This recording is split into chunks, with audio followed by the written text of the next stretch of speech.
Hello all, this is the Owl, and as promised, here is the complete compiled version of Uzumaki with only a bit of fluff shaved off here and there for all of you artists, gamers, and us hardcore insomniacs out there. And also those of you watching it at work, I guess. A surprisingly large demographic. I would love to know what job you work that allows you to sneak 3 hours of me waffling on about weird horror manga, but I would certainly like to try it. Also, yes, I know the intro to the video is a touch over long, so feel free to skip to the first numbered chapter if you aren't interested in a lot of background to this manga. Hopefully bookmarks are now working unless I've boomed it again, whichever timestamps are in the description. Oh right, lastly, Mrs. Owl is mugging frantically at me to mention this, but we've recently set up channel memberships. It's all a bit bare bones for now, but as some of you have mentioned that you cannot or don't want to use Patreon for whatever reason but still want to help us out, well, now you have the option. Keep in mind that until mid-September, while YouTube does take a much larger slice of the pie than Patreon does sadly, we actually do get a small reward for every member that signs up. So yeah, if your inclinations lie that way and you haven't already, go check out the perk list and sign on up. Depending on the tier, you could request a video or even a whole deep dive series on the manga of your choice. Pluggity plug, pluggity plug. And with that, enjoy.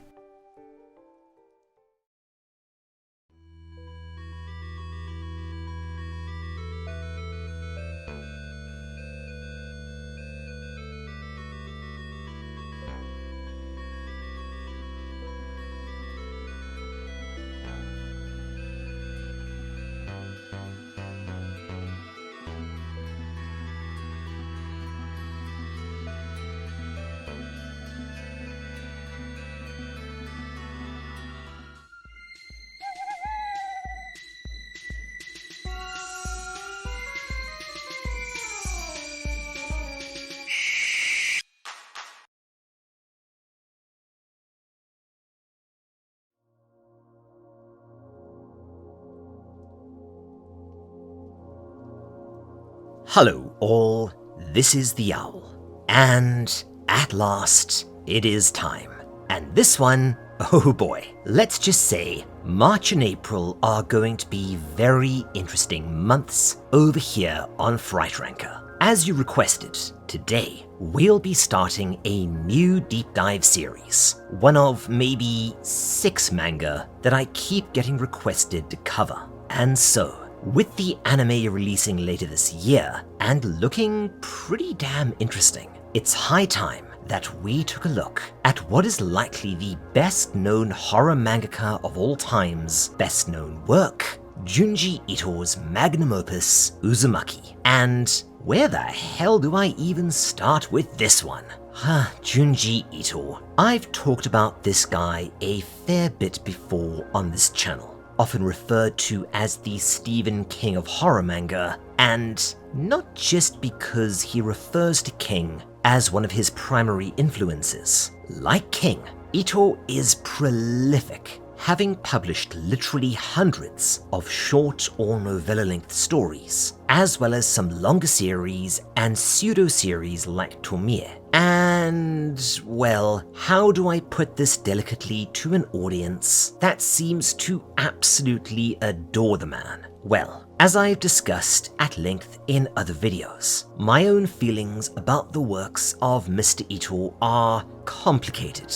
On one hand, the man clearly has a galaxy-sized imagination, pulling inspiration from H.P. Lovecraft, Stephen King, Kazuo Umezu, and a large number of more contemporary mangaka, and I cannot fault him for ambition and raw story conceptualization talent. On the other hand, well, Ito's strengths lie in sheer creativity. He lacks the terror, the darkness, and endless boundary pushing of Umezu, Masaki Nakayama's scarier, and Ryukishi's 7 is, well, also scarier, as well as having characters that are rich and deep, whereas Ito's characters are, basically bland as a bread sandwich tripods that primarily exist to give the camera of the audience a point to experience the story from, and yeah, that may be the most tortured analogy I have used in quite some time.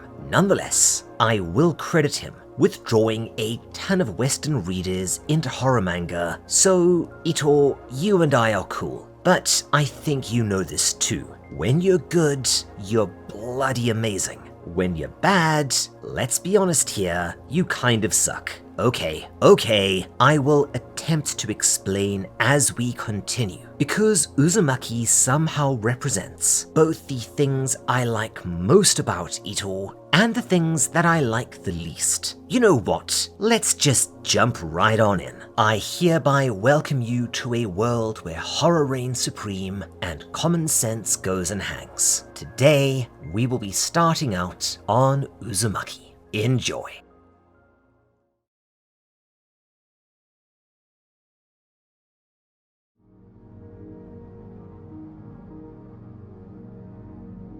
Oh right, before we start, two quick things. Firstly, Uzumaki is a structural abomination. It's more like something Joanne Aiken or Dean Koontz would have written in the 80s, or maybe the middle act of one of Stephen King's longer books from the era, especially It or Tommyknockers, you know, back when he was consuming maybe half of the world's cocaine supply. And I don't just mean that it's absolutely bananas. It feels like a bunch of short stories and vignettes that he'd come up with beforehand and then stitched into a Frankenstein's monster along a specific theme, then bookended the whole thing with a prologue, a setting, and an epilogue, and it's a glorious mess. The tone is just all over the place for one, and some of the stories kind of don't work, for a variety of reasons. On the other hand, the more I've read this thing, the more I've come to enjoy it for what it is. There are maybe 2 or 3 genuinely scary stories in here, and 1 or 2 that are so completely bonkers that I cannot help but enjoy them. And by the end, as with all of Ito's long-form stories, it goes so utterly ibble-dibble insane that I have to admire it. You will see what I mean. Secondly, as I'm sure someone would have already pointed out in the comments, Uzumaki does not exactly mean spiral, which as far as I know would be rasen. It actually means whirlpool. It's not terribly important, but I know some of you like it when I point stuff like this out. Anyways, we open with Kirie, one of our 2 main characters, in a brief and really gorgeous full-color prologue, where she introduces us to the small seaside town of Kurozucho. Now, aside from 1 or 2 later on that I will explain when we get there, I wouldn't pay too much attention to character names or places here, even though, while he's not quite Kohei Horikoshi, Ito does love the on-the-nose character name thing. That said, Cho, which can also be read as Machi, designates this as a small town, a village essentially. There are hundreds, if not thousands, of these dotting the wilderness that comprises most of Japan, and these are generally, but not always, surrounded by farmland. Most of the ones that aren't have a tendency to either be ex-military outposts, mining towns, or fishing villages. And oh man, this place looks eerily like the small East Coast fishing village where I spent a long and glorious portion of my decade and a half in Japan. Now, we've talked about this before, especially in our recent video about the incredible but obscure Satogashi, and we'll go into it in much greater detail when we finally tackle Higurashi, which is, in many ways, a story all about deconstructing the overly romanticized by city folk small town life in Japan. These little villages are very much their own thing. likely because for a long portion of their existence, they were almost completely cut off from the outside world, especially in the more rural prefectures. They've got their own slang, their own dialects, their own internal politics, their own rituals, their own superstitions, their own cuisines, their own festivals, and their own grudges, going back dozens of generations. And this does create a weird, eerie, and almost otherworldly vibe at times. It's no wonder that stuff like Silent Hill came out of Japan. And yeah, as the more keen-eyed amongst you will probably notice, we already have a certain spiral motif creeping in around the margins here, both in the curl of the new shoots at the bottom of the page and the corkscrew formations in the clouds. Get ready for a lot of this. I don't think that anyone would argue that one of Ito's strengths is subtlety. And with that, I think we're about ready for our first story.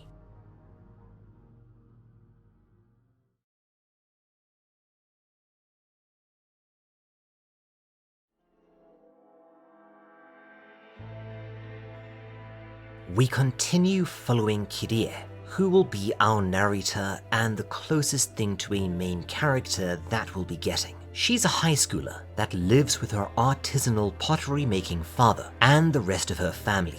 She spends most of her time with her boyfriend, Shuichi, who she's currently searching for. Over at his house, she spots his father seemingly entranced by something on the wall that turns out to be the spiral formation of a snail's shell. She chalks this up as a huh moment and heads off. Shuichi turns out to be this tall drink of likely future salaryman who, as it so happens, really wants to leave Kurozu as soon as possible, preferably together, which I think does imply a romance here. He explains that whenever he leaves the town, he realizes just how weird and off-kilter it is, and how uncomfortable he feels on returning. And yes, this is about as Stephen King as you're going to get, with all sorts of stuff appearing distorted and ominous from within the town that appears commonplace and prosaic from outside. We cut over to Shuichi's father, who, it appears, has become utterly obsessed with spirals. He's come over to visit Kirie's father and wants him to make a traditional ceramic bowl with a spiral pattern. And yes, one hallmark of small towns in Japan are these old-fashioned artisanal craftsman families frequently continuing a family business from, well, maybe 100 years ago, if not more. It's kind of cool. And okay, I am not going to go too deep into the symbolism of the spiral in this video, but it's a, well, symbol that goes way back in humanity and pops up in all manner of ancient cultures. It generally symbolizes entropy and death, with everything winding down into nothingness. But it can sometimes represent new life, or even resurrection when it winds outwards. I really do suspect that Ito got at least some of his inspiration here from likely one of King's best horror stories, Pet Sematary, which also referred to spirals a lot. I'll talk more about what I think the overall message and I guess meaning of the story, collection, whatever is when we get to the end, because I think I might have a handle on it, but that's for another day as it's going to get a bit wibbly-woo and this video is already going to be long. Kirie and Shuichi continue their discussion, and it turns out that his father's actions and manner at her house freaked her out more than a little bit, but apparently galvanized her father, who is now happily working away on his request. While she is mostly unconcerned though, Shuichi tells her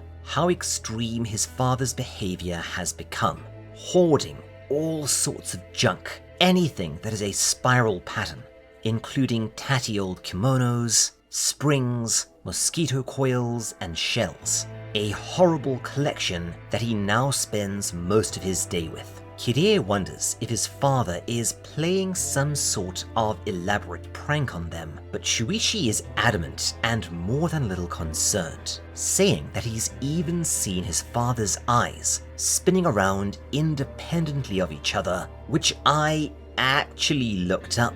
And apparently it's biologically possible, so now I know yet another thing that I kind of wish I didn't. The things I do for you. Shuichi also insists that the entire town is, in his words, infested with spirals. There are tons of dust devils that form out of nowhere, corkscrews in the clouds, and even the waterways form more whirlpools than in other places. They find themselves walking back to his house, where they start hearing yelling, and sure enough, it turns out that Shuichi's mum has binned his father's entire collection of spiral crap, and this has utterly infuriated him. Still enraged, he says that it doesn't really matter, as he's learning to express spirals through his own body. Yeah, thanks Freddy foreshadowing, showing Kirie that he can indeed spin his eyes around independently of each other,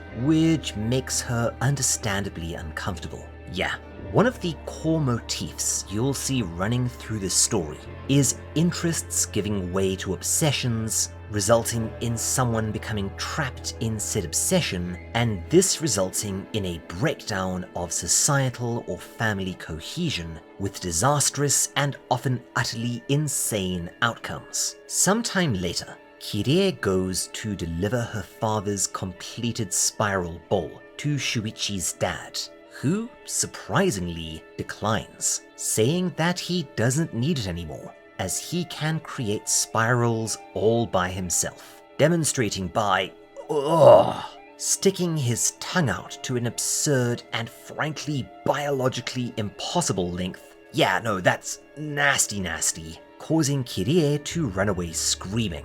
Later, we see him receive a circumspect delivery from a Cooper, a now fairly obscure art even in Japan. Basically, this refers to someone who creates traditional casks, barrels, and spindles consisting of metal bindings and wooden planks. In an almost comedic cut, we then transition immediately to Shuichi's father's funeral, later at his cremation. While the story is that he fell down the stairs, Shuichi tells Kirie that this is not the case at all. One night, he and his mother came home and yeah, okay, this is probably the #1 area where Ito absolutely excels. Something that I call the Bluebeard's wife or locked door mystery moment. What you do is, as a writer, is set up a mystery and then tell a character, and by extension the reader, no, don't look, don't go in there, don't ask any more questions, because you really don't want to know the answer. This, of course, with human nature being what it is, makes us even more compelled to find out. And of course, we then get some sort of utterly horrific, often jump scare reveal. Room 217 in The Shining, the Forbidden Room in Bluebeard's wife's castle, the secret history of Iruburu in Maiden Abyss. These are all good examples. Anyway, they go in search of the father in their dark house. They open a door and find a large, I think this is a traditional rice tub. They slowly open it, and that's probably the most memorable panel from the manga. Well, one of 3 maybe. Mr. Saito has wound himself into an impossible and inevitably lethal spiral shape. Junji Ito, for all of his faults, is the master of the surreally horrific, and when he's on, he's on. My guess, though, is that he did realize this was the strongest story in the collection and was wise enough to open with it. We also get a really creepy little epilogue to this opening tale, as Mrs. Saito begins screaming about something up in the sky, leading us right into story number 2.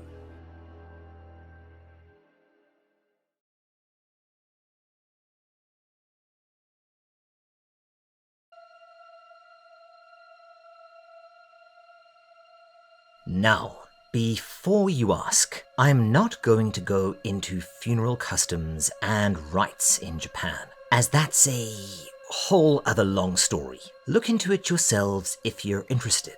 But to cut a long story short, there's a sort of semi-publicly attended cremation ceremony, after which bone fragments are collected as well as the ashes. It's very different to a Western funeral, somehow both more open and more conservative. Regardless, we rejoin our cast at said cremation ceremony and see that the smoke containing the ashes of the deceased Mr. Saito are forming a spiral shape in the sky, which creates a genuinely spooky and unnerving image. Oh, note this though. The ashes then seem to corkscrew down into the local pond, known as Dragonfly Pond, and dragonflies, among other things, they are often tied into Japanese mythology regarding the departed, with red dragonflies being, in some parts of Japan, viewed as spirits of dead family members coming to visit. And yeah, it's entirely possible that I'm reaching a bit here, but certain revelations later on in the story, who knows? Regardless, suddenly, mid-ceremony, Mrs. Saito begins screaming even louder, and we see, okay, yeah, well done. That is actually pretty damn creepy. For a brief instant, the swirling smoke makes a horrible image of Mr. Saito's face as they saw him in death. This instantly breaks her mind and causes her to go completely insane and be hospitalized. Now, before we move on to the meat and potatoes of this story, one of the core issues I have about Uzumaki, and honestly most of Ito's work, is contrast. What do I mean? Okay, yes, Ito is known for a tone that oscillates wildly between horror and macabre, often surreal humor. But it's mostly just horror, weird horror, with little in the way of levity or character building. And I find that this tends to lessen the impact of a lot of his stories. While stuff like Made in Abyss, Satogashi, Higurashi, or Shiki, I really must cover Shiki one day, hit way harder because they space out the gore, the deaths, the sadness, and the scares with character building, quiet moments, and even a bit of levity here and there. If this sort of thing is done wrong, it can take the reader out of the story, but when it's done right, it plays an essential role in making us care more about the characters and the world, and thus what happens to them. Would something horrible happening to Reg, Riko, or Nanachi hit anywhere near as hard without the cooking sequences or everyone trying to squeeze and sniff and torment Nanachi? You know, the stuff that helps us get to know our cast better and helps us grow attached to them. The other deep dive we'll be beginning shortly, well, keep this in mind, because it's another fantastic example of a horror, or at least horror-adjacent manga that uses contrast perfectly, and thus, when the horrible and dark moments come, tends to hit like a freight train. Trust me on this, you'll see what I mean. Anyway, we next join Shuichi and his mother in the hospital. She's become, they say phobia, but this strikes me as more of a paranoid schizoid disorder, or whatever the DSMV is calling it now. She obsessively rids herself of anything even slightly reminiscent of a spiral, including her fingerprints in a scene that I almost certainly cannot show you on YouTube, due to the fact that whenever she sees a spiral, she starts hallucinating her dead husband in all of them, talking to her and beckoning her to join him in the spiral. And these grow worse and worse over time, with her self-harm increasing respectively. However, after some time in the hospital, she appears to be on the mend, until she notices an anatomical diagram of the inside of her head. I guess she subconsciously picks up on the fact that the cochlear organ, cochlea? Let me know in the comments how you pronounce that, resembles a spiral, and you can pretty much guess what happens next. Sure enough, she begins having bizarre hallucinations about her dead husband, worse than ever before. He tells her that there is a spiral inside her ears, and he wants to climb into it. Ugh. While Shuichi and the hospital staff attempt to preempt, well, narrative causality at play, she insists on seeing a diagram of the ear. They actually do manage to prevent her from finding one, and realize that she's going to need much more specialized care. No, I am not going into mental health care in Japan. It's a very complicated issue. But as her hallucinations get worse and worse, including one absolute nightmare that might be a reference to one of the most notorious scenes from Tokyo Ghoul, she eventually finds a pair of scissors and gouges out the inside of her ears. In a darkly ironic twist, this leaves her with permanent spinning vertigo, and she eventually dies, likely as a result of sheer nervous exhaustion combined with extensive self-inflicted injuries. You know, I actually quite like this story. It's very Kazuo Umezu, except with, you know, a bit of characterization. The next story is probably the one people remember the most. Well, maybe one of two, even though it's, well, I won't say bad, but I will say frustrating. Let me explain.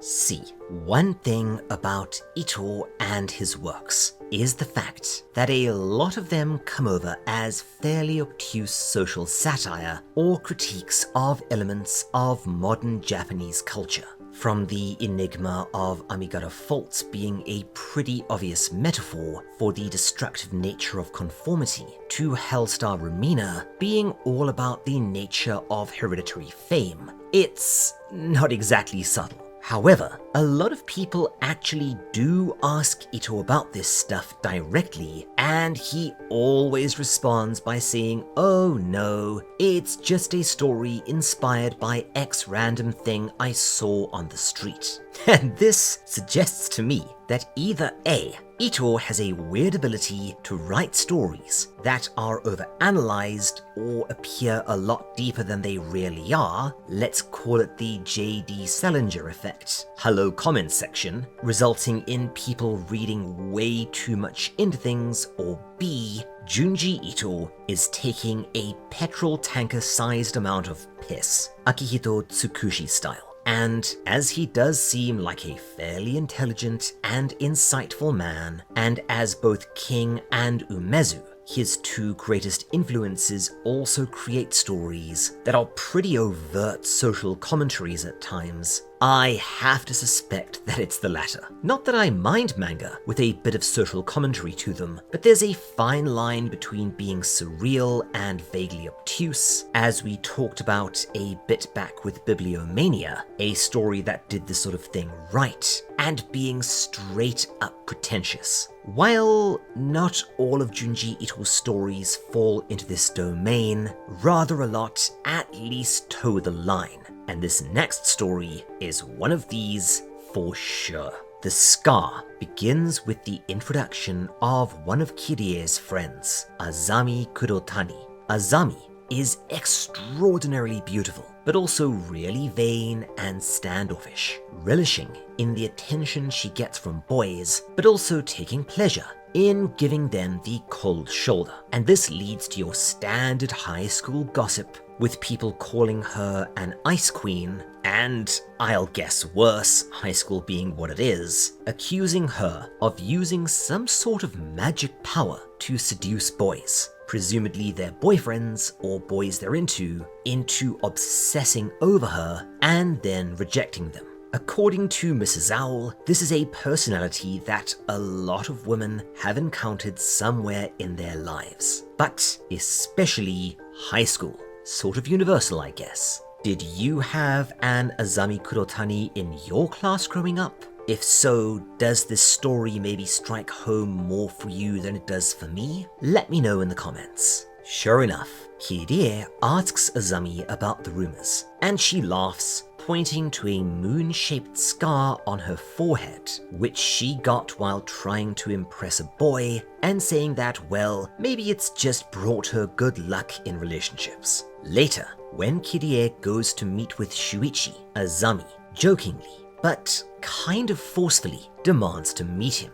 Kirie reluctantly assents and meets a wan and underslept-looking Shuichi. Azami immediately, quite evidently tries to charm him, so there is at least some truth to the rumors. However, he instead completely freaks out and screams at her to go away, calling her a spiral. She leaves but continues, well, essentially stalking him, showing up at his house at all hours. It turns out that she is now obsessed with him because he's the one guy that did not immediately fall for her. Does this actually work on women? I must say I've never tried. Azami looks at her scar in the mirror after he calls her a spiral again, and predictably, it has grown and turned into one, looking a bit like a bindi, and I am not even going to go down that rabbit hole of symbolism today. Later, as Kirie and her talk, we see that, here we go. The imagery that everyone uses in their thumbnails when they cover this video. Yes, guilty as charged. But damn it, this stuff is awesome. Not only has the spiral grown, but it sort of started, well, hollowing her out. Damn it, that's creepy. We also get another great little jump scare sequence later, when we see just how much the spiral has grown, turning Azami into a non-Euclidean monstrosity. She also straight up absorbs a boy, which is this a nod to that iconic Kamui ability from Naruto? I wonder, as there's a bit later on that I also think might be a nod to that series. Anyway, the spiral continues to grow and eventually consumes Azami, leading her to vanish. So, is this on-the-nose social commentary about the inevitably self-destructive nature of narcissism, or just a silly story about a scar? Let me know what you think in the comments.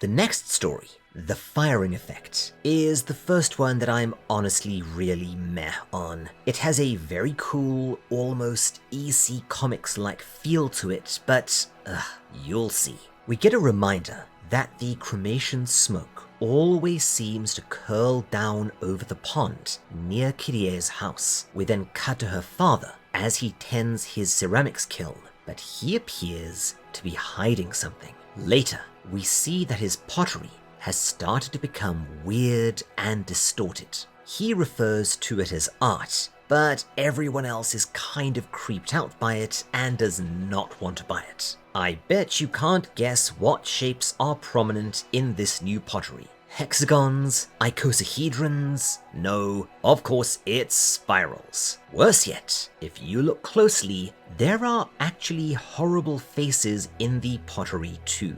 Yeah, as I said, this feels very EC Comics. Wanting to get to the bottom of both her father's increasingly secretive behavior as he now spends more and more time at the kiln, and also the new evil-looking pottery he's producing, Kirie recruits a reluctant Shuichi, who is horrified to learn that the clay from the pottery is being dredged up from the pond itself. You know, where all the ashes of the town cremations seem to be drawn. Oh boy. Sure enough, Kirie sneaks down to the pond to watch him at work, gathering the clay and then making what seems to be a perfectly normal set of pottery. Curious, she visits the kiln later, finding him fast asleep.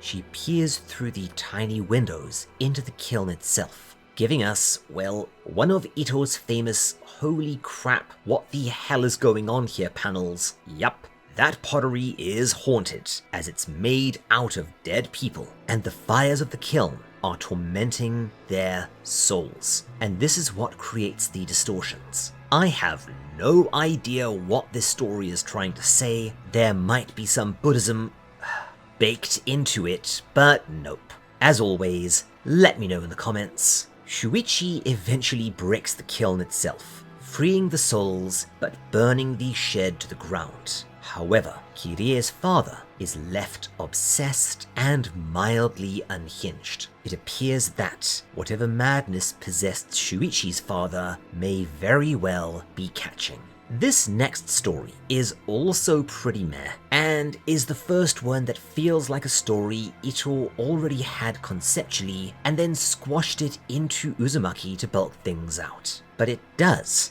however, at least give us what was allegedly the core inspiration for the story, as we will see in a second. And believe it or not, this is where the manga starts to get a little bit strange.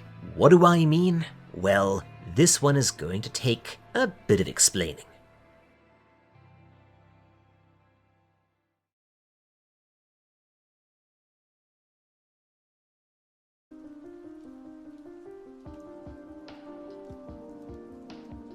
So, like a lot of older towns that escaped the World War II bombings, Kurozu contains several very old sets of row houses.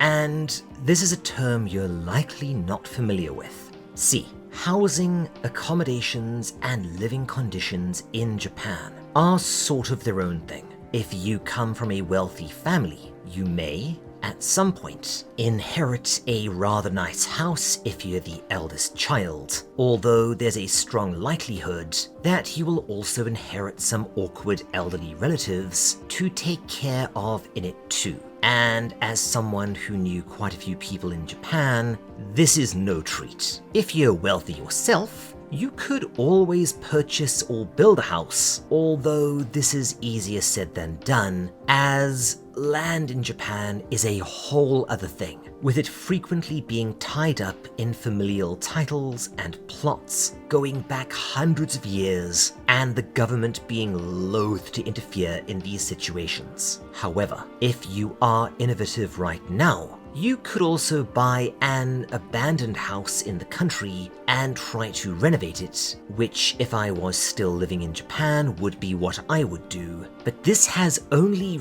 recently become a realistic option, as far as I know, due to some changes and modernizations in terms of the law permitting these properties to be sold. However, for most people, especially those who were 20 or 30 somethings around the time this manga was written, renting an apartment is probably your only option.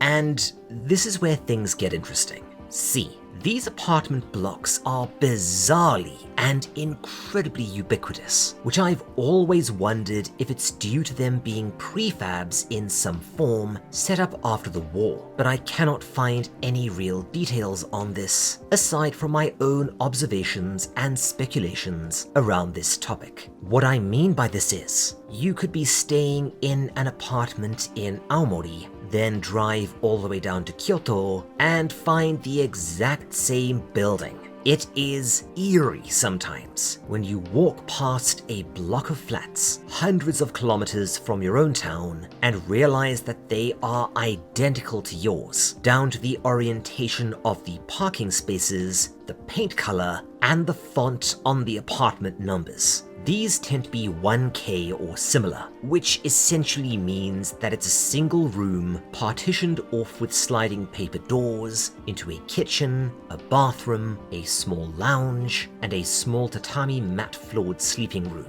Humble accommodations, but fine for 1 or even 2 people, but they become a bit of a squash once you start throwing kids into the mix. And yes, people do raise entire families in these. The core problem with these, however, is that you are separated from your neighboring apartments by the thinnest of walls and floors, meaning that even a moderately loud fart is quite audible to your neighbors, and, well, anyone who remembers my Dead by Daylight / Storytime streams will recall the person below me constantly complaining about me flushing my toilet at night, and these, or even more humble abodes, with only a single sleeping room and a shared bathroom and shared shower spaces for multiple tenants, are almost certainly based on the concept of row houses. Long, antiquated,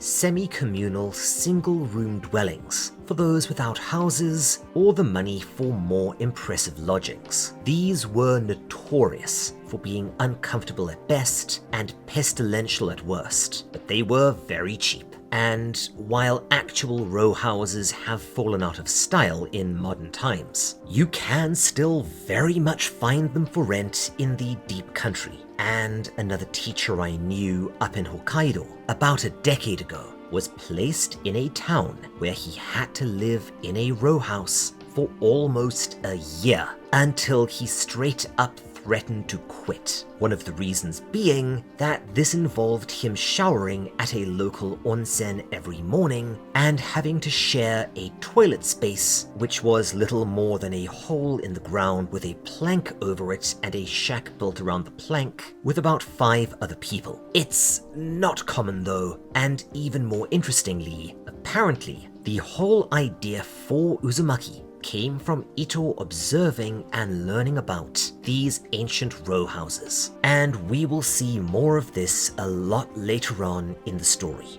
Anyway, this story involves a pair of star-crossed lovers, Kazunori, and Yoriko, who are both from poor families living in a local row house. They are deeply in love and incredibly committed to one another, but their parents and siblings refuse to let them be together due to a long-standing family feud. And Yoriko's family even beat up Kazunori when they catch him with her. Kirie, to her credit, offers a sympathetic ear, and he describes their families as being twisted, get it? And sure enough, we see that the two families constantly bicker with each other through the walls, which basically everyone else in the row house can hear clearly. Again, something not terribly uncommon in the cheaper prefab apartment blocks in modern-day Japan. Later on, we will see this theme of zero privacy driving people nutso explored a bit more extensively.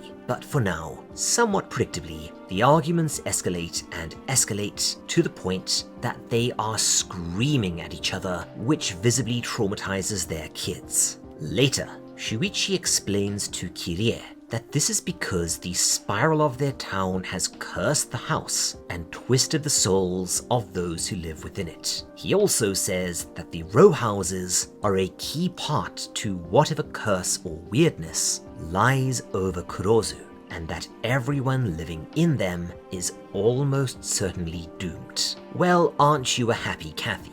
That night, Kazunori and Yoriko sneak off to another abandoned row house to be together, where they are startled by a pair of mating snakes. Gee, I wonder if this will come into play at any point in the not too distant future. Regardless, they make plans to straight up elope and leave the town together. And this is where the story starts getting weird. Kazunori is found and beaten up again, but when Kirie next encounters him, he's turning into an extra from society, I guess. There's a deep cut, with his torso twisted into an impossible corkscrew shape, but he seems unconcerned about it. Anyway, while their plan had potential, it goes horribly wrong, with both families guessing what they're up to and pursuing them, driving them away from the train station, and they wind up being cornered at the beach, where this happens. They both twist their bodies in a desperate need to be together, much like the mating snakes we saw earlier, and then, what the hell? The two become elongated, plated together inextricably, and vanish off into the sea. Go home, Manga, you're drunk. Now, I will be the first to admit that I have no idea what this story is about. But if you put a gun to my head, I would likely say that it might be a gentle nod to kumihimo, often bi-colored braided cords used for a variety of traditional arts in Japan. These have a whole ton of meanings ascribed to them based on the colors used. However, one of the most common meanings is bringing a couple fated to be together, and binding them, often, but not always, connected to the Chinese and later Japanese story of the red thread of fate, which is a whole other thing. Feel free to Google this one on your own time. This video is already a bit too long.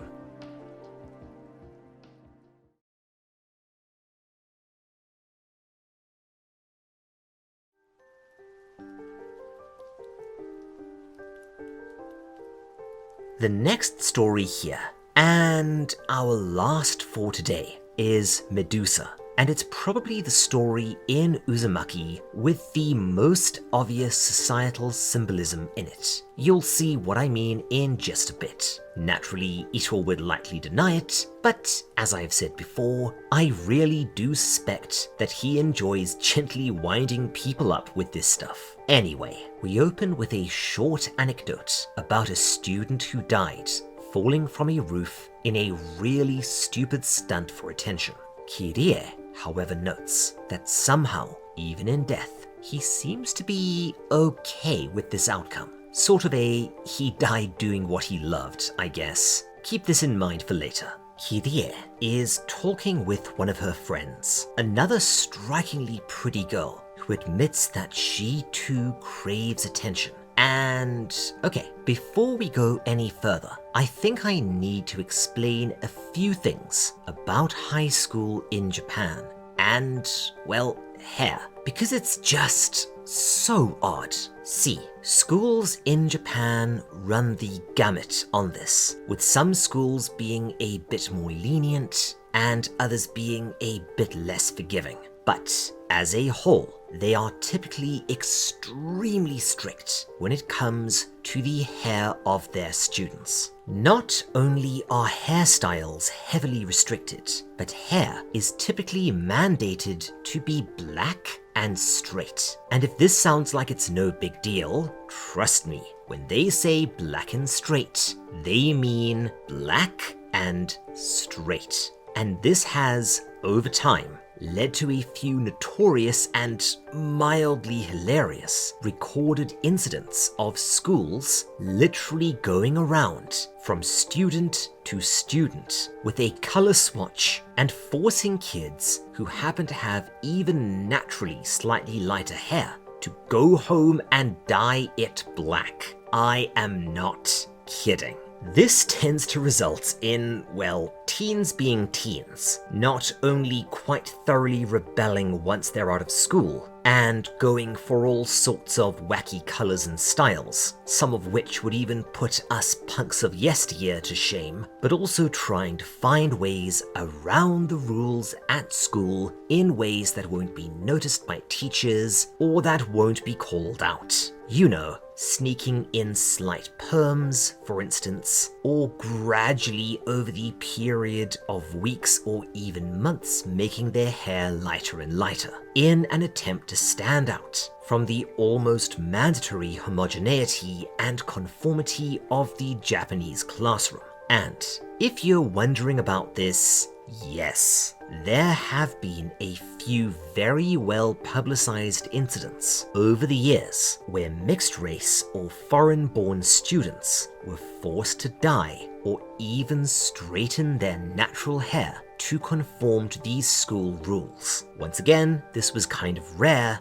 but it has been known to happen. However, a lot of these restrictions have been gradually relaxed over the last decade as Japan attempts to modernize and internationalize slightly, and this is almost certainly due to a handful of pretty embarrassing lawsuits that garnered international attention and inspired harsh criticism of this almost spiteful rigidity and pettiness, not to mention what would now likely be painted as overt xenophobia, if not racism. So yeah, with hair and boundary testing in schools, at least in that era, being such a battlefield, and my own experiences absolutely bearing this out, I have to wonder, as someone who came from a school which also had pretty strict hair and uniform requirements, what were yours like? Were there any weird incidents at your schools like this? Why not let me know in the comments? Anyway, as always, Shuichi and Kirie chat about this, and naturally he blames it all on spirals.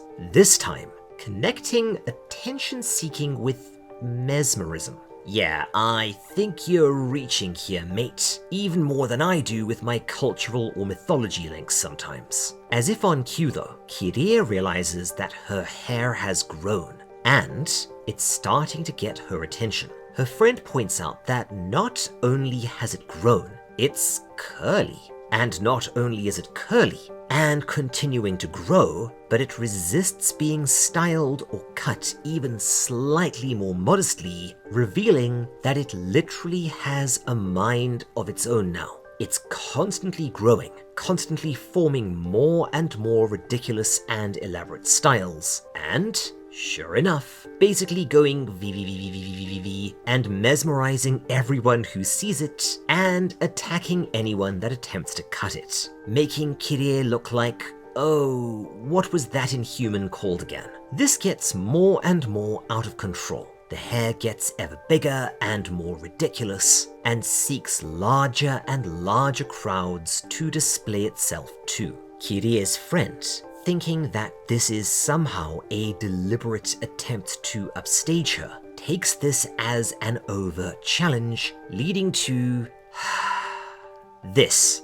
People, this is what I've seen described in more than one place as the scariest horror manga of all time. The first time I saw this, I think I blew coffee out of my nose in an attempt not to wake up Mrs. Owl laughing hysterically. Bloody hell, that's silly. And things get even sillier when the two start engaging in a straight-up hair battle, and realizing what's going on, Shuichi is able to cut Kirie's hair off in time, giving her a frankly far more attractive bob cut. We learn that the hair had become, I don't know, some sort of parasitic organism that proceeds to drain her friend down to a mummy and briefly not only gain sentience, but independence. Go home, manga, you're on meth. Do I even need to talk about the obvious symbolism here though, around the nature of attention-seeking, not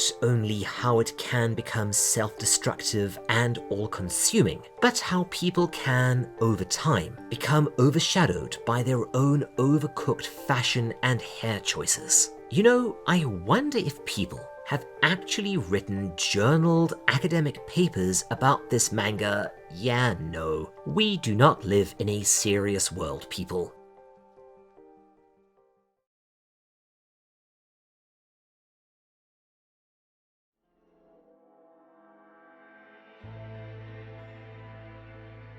Our next story is Jack in the Box, and this one, well, As mentioned in the previous video, it is somehow both everything I like about Junji Ito's work, as well as everything that frustrates me about his work rolled into one, in that the good stuff is really good, but it also ends up a little bit scuffed, at least from my perspective, because of Ito's tendency to leave his stories in the oven a bit too long. What do I mean? Okay, we start out with Kirie, now rocking an attractive bob cut, and one of her friends discussing another student, Mitsuru, who is, that kid. You know, that kid. I'm sure you had one or two in your class growing up. The kid who would think that it was extremely funny to constantly hide somewhere to startle other students. And no, I was absolutely not that kid. Through most of primary school, whatever lies anyone may tell you, we follow the pair on their way home, discussing some of the changes in the town as of late. In particular, the fact that the dead are no longer being cremated due to the weird spirals in the sky this seems to cause. Instead, all of the town's dead are being buried, which is very unusual in Japan. And, let's be honest here, is most likely more for the sake of setting up the final sequence of this story than anything else. Yes, burial versus cremation is a pretty contentious issue in Japan, and it's something we will get into in just a bit. Of course, the two are walking along when suddenly, mid-graveyard stroll, out jumps Mitsuru, scaring the ever-loving piss out of the two.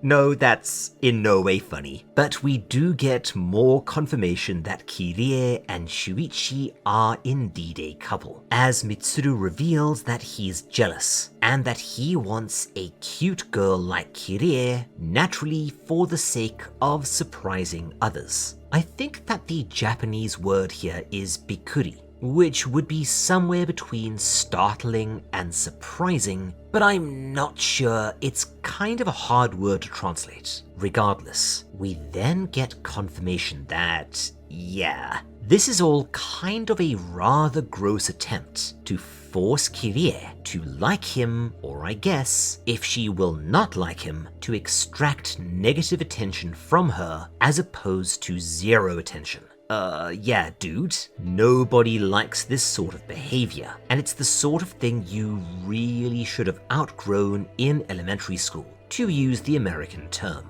Anyways, this continues, Mitsuru popping out of random places to scare her and eventually giving her a gift, which she refuses. He then switches to a genuinely bizarre tack, revealing that, yeah, Mitsuru isn't just annoying, he is legitimately unhinged and jumps in front of a moving car, claiming that her love for him will stop it and, of course, screech honk splat. I probably shouldn't show you the two panels of his mutilated corpse caught in the car's wheel well, but rest assured, it is some graphic stuff. Yeah, for an Ito manga, this can actually be pretty gruesome at times, even by the author's standards. Regardless, this does, Pet Sematary style, lead to a closed casket funeral, and yeah, okay, I am going to have to oversimplify here quite a bit, but burial of the dead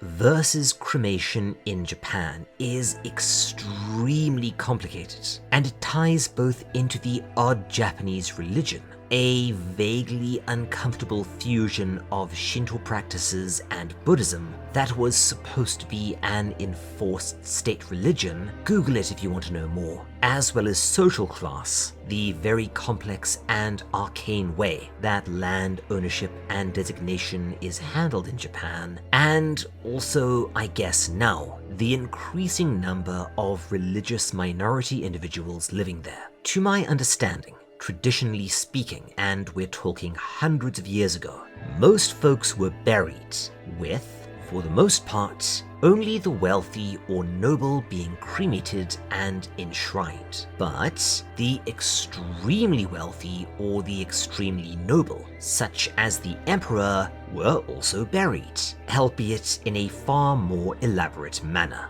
However, since the start of the 20th century, cremation became the norm. Buddhism views it as a way to free the spirit from the flesh more easily, while Shinto is a bit different on this stuff. Yeah, again, very, very complex. Japanese theology is its own thing. All you need to know is that being buried in Japan these days is rare, even for non-Buddhists. Not just because it's really expensive, but due to a lack of allocated burial spaces and a general unwillingness to create more, despite there not exactly being a shortage of land. In fact, there was quite a bit of a kerfuffle recently involving the growing Muslim minority of Japan struggling to find anywhere to bury their dead, as, per their doctrine, this must be done within 24 hours, which would be very hard to accomplish in Japan.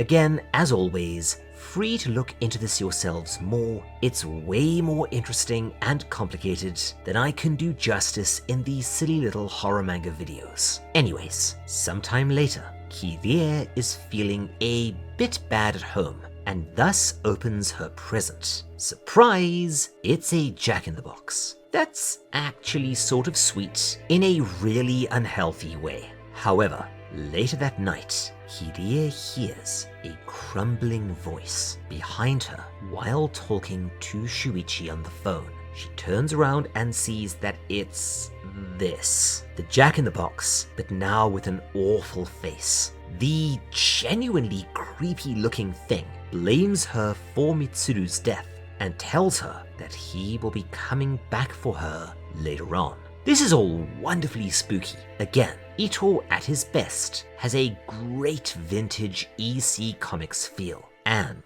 much like in an EC comic, which I can't find anything about this, but I really do suspect that Ito must have been a fan of these. For some reason, they think that the best idea is to go and dig up Mitsuru's body to make sure he's actually dead. Actually, now that I think about it, this is also a very Kazuo Umezu beat, with Shuichi's plan being to hammer a stake into Mitsuru's heart to ensure that he cannot come back to life, which, yeah mate, but that'll work on most things.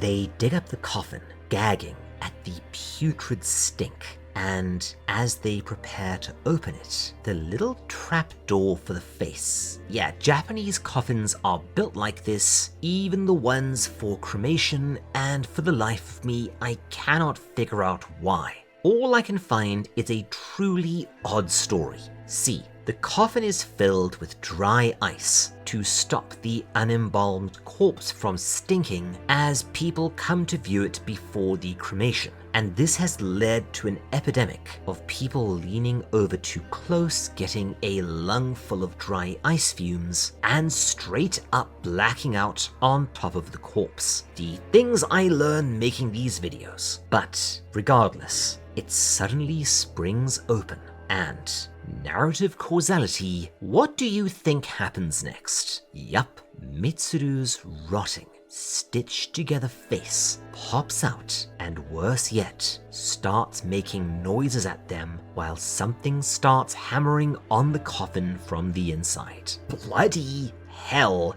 that is brilliant. See what I mean? A nearly perfect, almost classically told campfire tale. But yeah, remember when I said that this story is an encapsulation of the stuff I love about Ito, but also the stuff I hate? Well, here's why. In a word, Ito doesn't so much gild the lily as give it so many coats of gilding that it's basically just an unrecognizable lump of metal by the end. First up, the corpse bursts out of the coffin, stands up, and then starts leaping after them. This is almost certainly a nod towards Jiangxi, the iconic hopping Chinese vampires, which, interestingly enough, We did already set up the vampire angle with the steak from earlier. Jiangshi are kind of their own thing, and for some inexplicable reason were, until quite recently,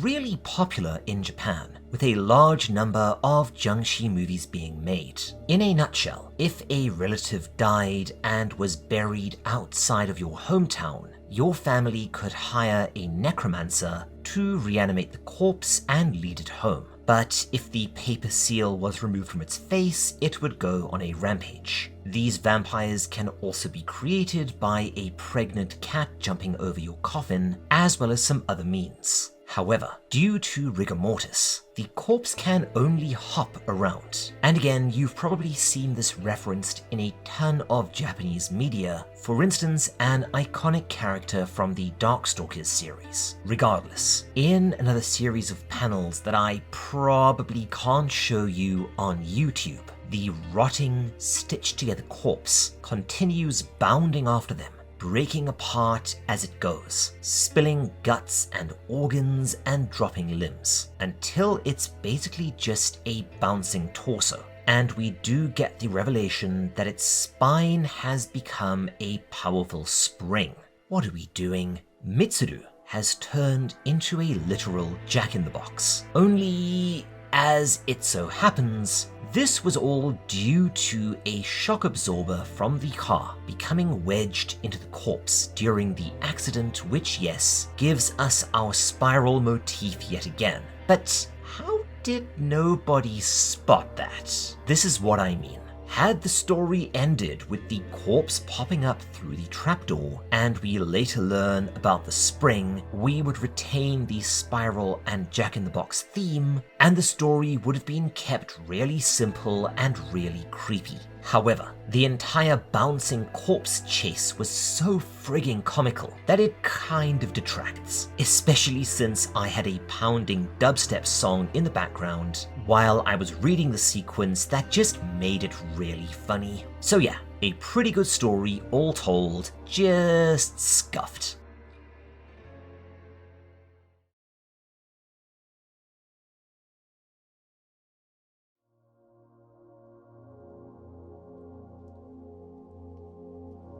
Chapter 8 brings us the Snail, and this one I'm rather mixed on. I know that for some reason it's another fan favorite, and there is indeed some real nightmare fuel in here, but it's also Ito taking his crazy pills, so you'll see. And no, we're not even getting close to maximum Ito here. That will happen in Act 3. Oh, just you wait. Anyway, Kirie and another girl are sitting in class, watching the rain falling outside, and have I mentioned that sometimes Ito's art is just really, really good? Like, not all the time. Sometimes his backdrops can be a little sparse, or his face is way too similar, but wow, does this rainy school day resonate with me somehow. The pair are discussing a weird kid in their class by the name of Katayama, who only seems to come to school when it rains. Sure enough, in he walks, a slow-moving, greasy-looking chap that everyone seems mildly repulsed by, and nobody likes that much. They all tend to make general fun of him, who seems slow, both mentally and physically, and is frequently bullied quite aggressively by a hot-blooded little douchebag called Tsumura. As a prank, Tsumura strips him and drags him into the corridor, where everyone notices a nasty-looking spiral shape on Katayama's oily back, but they don't really make anything of it. Sure enough, the rain continues, and so the kid keeps coming to school, but something seems just off about him. He gradually becomes slower and even weirder looking, with a horrible cone shape becoming more and more visible under his clothing. This continues until one day he slithers into class, having mostly metamorphosed into, well, not to put too fine a point on it, a giant snail. Okay, Ito, the story from here is kind of simple. It's just an ever-escalating sequence of ick. especially when he crawls up onto the side of the school and his eyes begin to protrude on stalks. Yeah, that is grotesque, and it's not even the biggest dose of nightmare fuel in this story, as his parents, quite frankly, understandably no longer want him. The school builds the Snail boy a hutch and feeds him leaves, although Tsumura continues to torment Katayama, poking him with a stick. Then Tsumura stops coming to school, only on the outside window. Yeah, okay, now that is actually horrifying. Where the hell did I put those jump scare sound effects again? And from here, the story gets weirder and weirder. If you can believe, Katayama and Tsumura mate and lay eggs, which freaks their teacher out, causing him to stomp on them, and for some reason this also makes him mutate into a horrible snail person. Yes, I'm sure this all means something to Mr. Ito, and that I'm just not on his wavelength, but Bron isn't legal in the country in which I now live. Yeah, Google Bron, you would be surprised at what you can buy over the counter in Japan.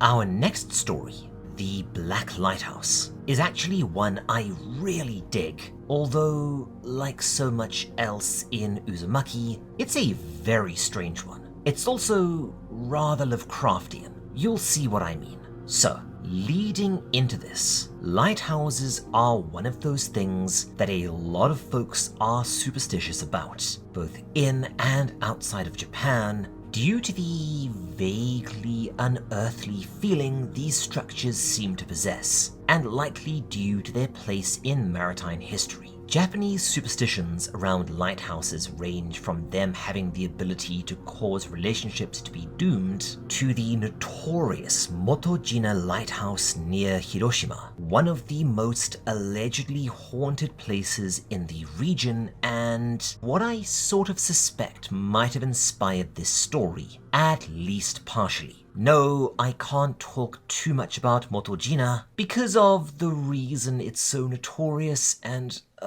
this is why I'm reluctant to talk about a lot of other haunted or allegedly cursed places in Japan. This is a topic that YouTube is really prickly about right now and does not want discussed on the platform at all. Just think Logan Paul and Japanese forests if you want a hint. Anyway, the lighthouse near town, one night, suddenly begins emitting a spiraling, because of course, incandescent blast of light in bizarre pulses. The responses to this are varied. Kids think it's pretty cool and want to go and investigate, but the adults find it really ominous. A team is dispatched to figure it out, as the light has been out of service for a while, so it really shouldn't be doing this at all. Of course, as per the narrative laws pertaining to horror stories, they are never seen again. Sure enough,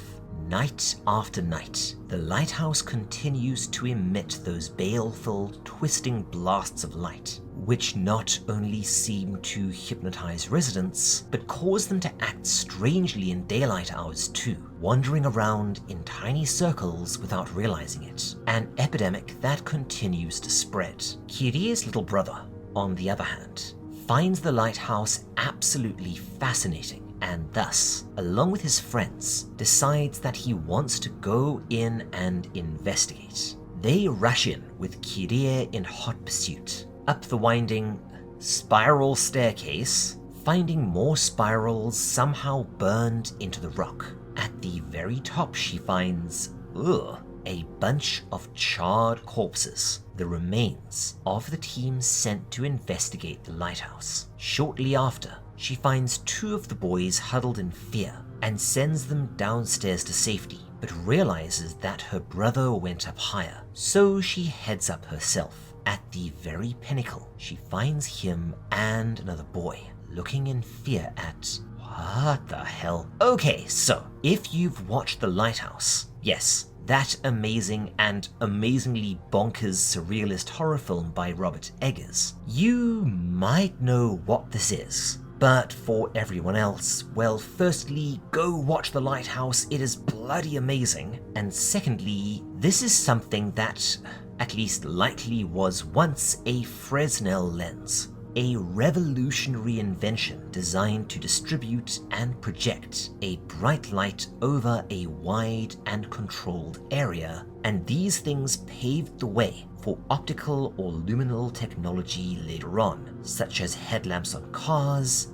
film projectors, and are still used today in stuff like solar cookers, VR headsets, and 3D sand printers. They are extremely complex, too much so to really describe here, but in a nutshell, curved glass divided into concentric circles, tumty mirrors. Regardless, some extreme heat has melted the lens into a spiral pattern, causing that weirdness from earlier. They flee in an attempt to escape incineration by the warped light filling the lighthouse. Yeah, much as Jack in the Box evoked Pet Cemetery, this story evokes from a Buick 8, although I guess it could also be the Tommyknockers. It's all very Stephen King anyway. But while Kyrie and her brothers get out, his friend is caught and burned up, and the lighthouse continues to pump out that evil energy night after night, likely further corrupting the town.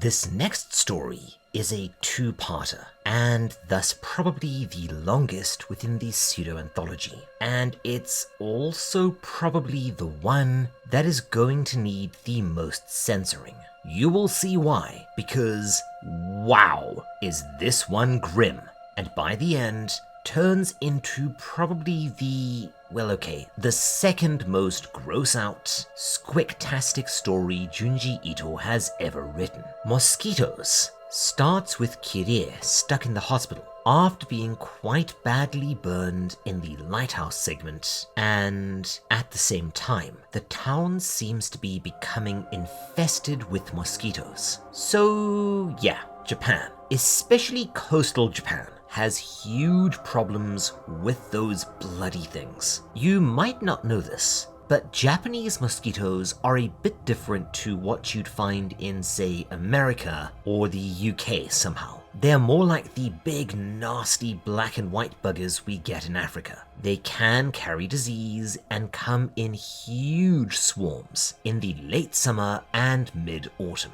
The government has tried all sorts of mandates and the like to reduce their spread, from mandatory yard maintenance to straight up paving over swampy areas, but mosquitoes remain a plague, whether you're in the city or the country, likely due to Japan's extremely hot, long, and wet summers. I actually know quite a few foreigners that came over from the West and wound up having quite severe, even painful reactions to Japanese mosquito bites, including huge welts, persistent sores, or even painful bruises. I'm not sure why this would be, and I was fortunate in that I just got bloody itchy. But yeah, if you ever visit Japan in the summer or autumn, you will see what I mean.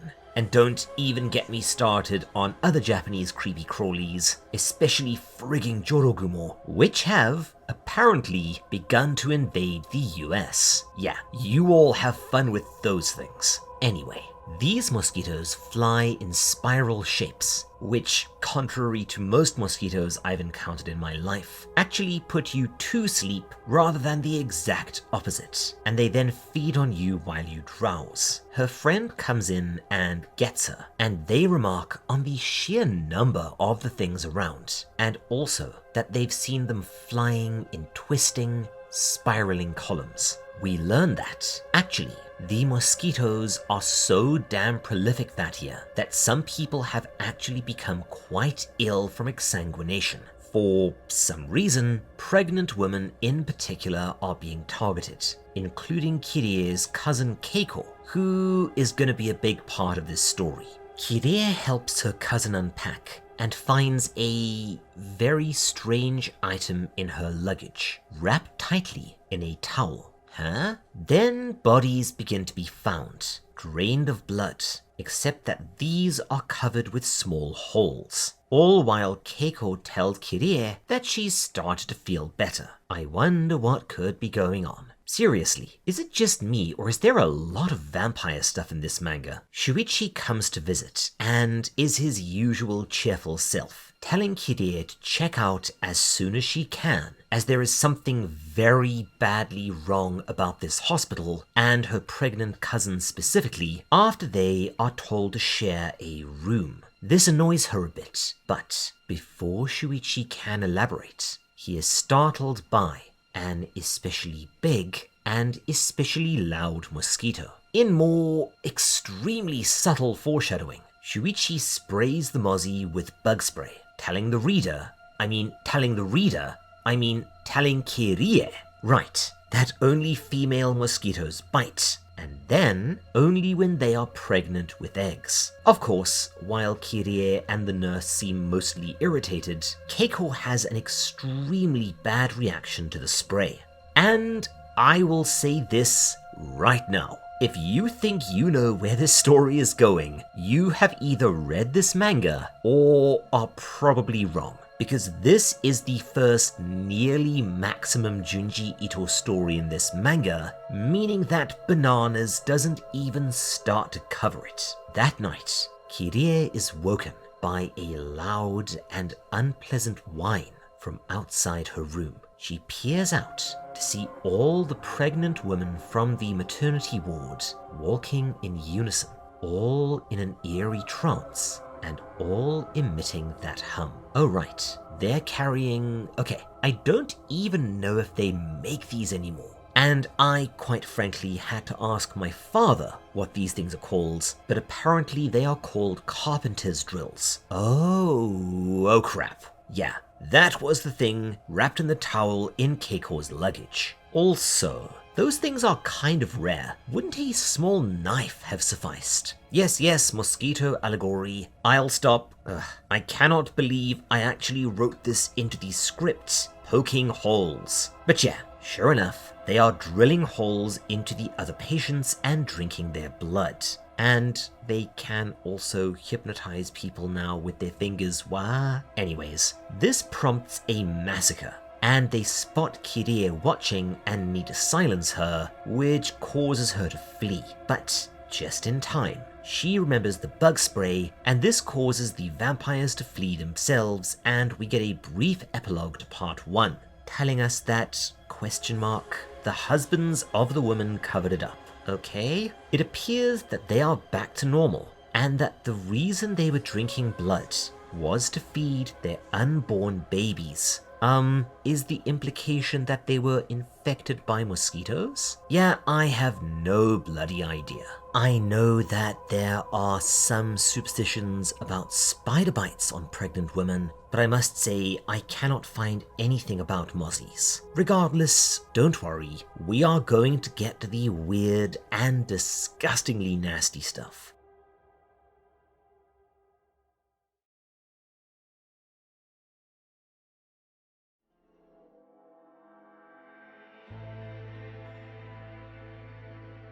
Part 2 of the story is titled The Umbilical Cord. Keiko is about to give birth at last, and it turns out that basically nobody believed Kirie about the massacre. The birth eventually does happen, and while Kirie is, I guess, expecting some sort of blood-sucking mosquito person, as, to be honest, so was I, it turns out to be a beautiful baby. Ditto all the other mosquito vampire women's kids. Very cute and very sweet. Kirie is finally able to check out, but on the way she speaks to Keiko and learns that she's named her baby, Makio. Remember when I said that Ito does sometimes go in for cheeky, on-the-nose names for characters that kind of border on being awful dad jokes? Yeah, this is what I mean.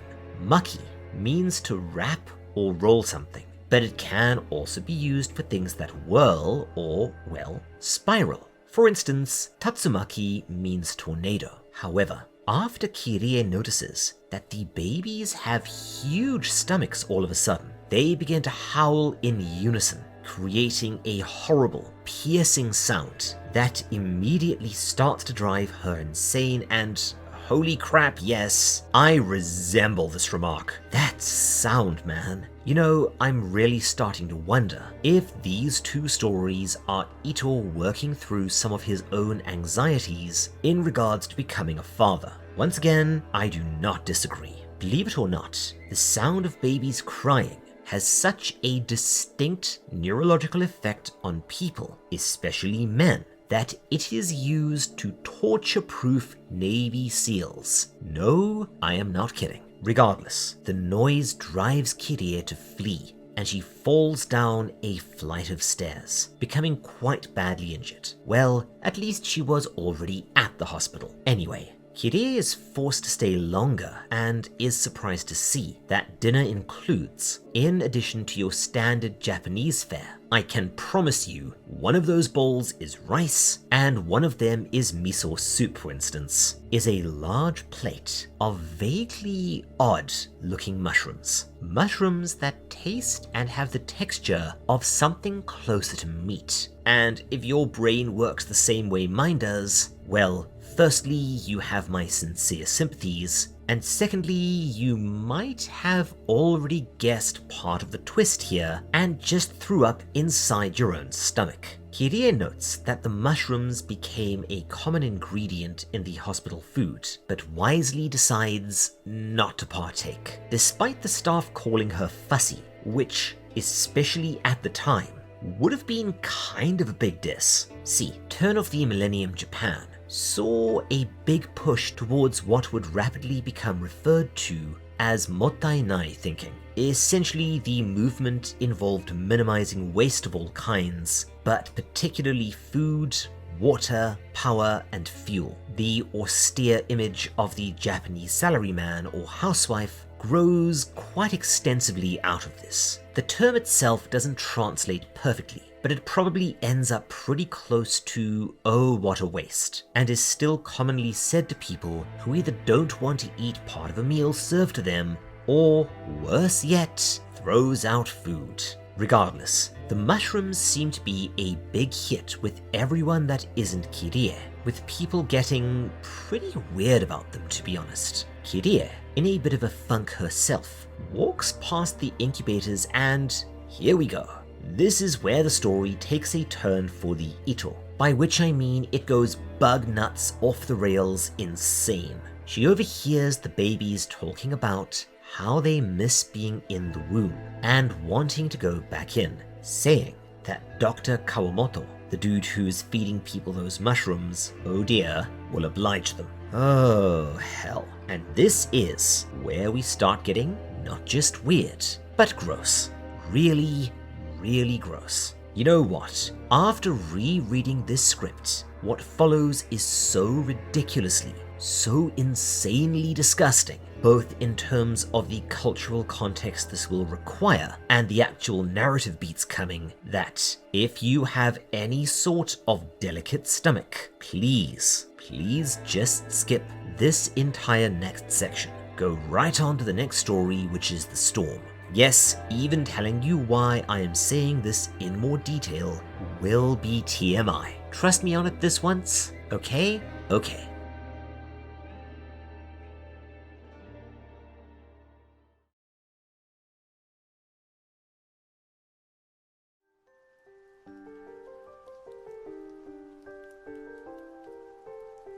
Okay, so just to reiterate, if you have any sort of phobia revolving around babies, birth, or let's say the byproducts of the latter, you probably shouldn't be here.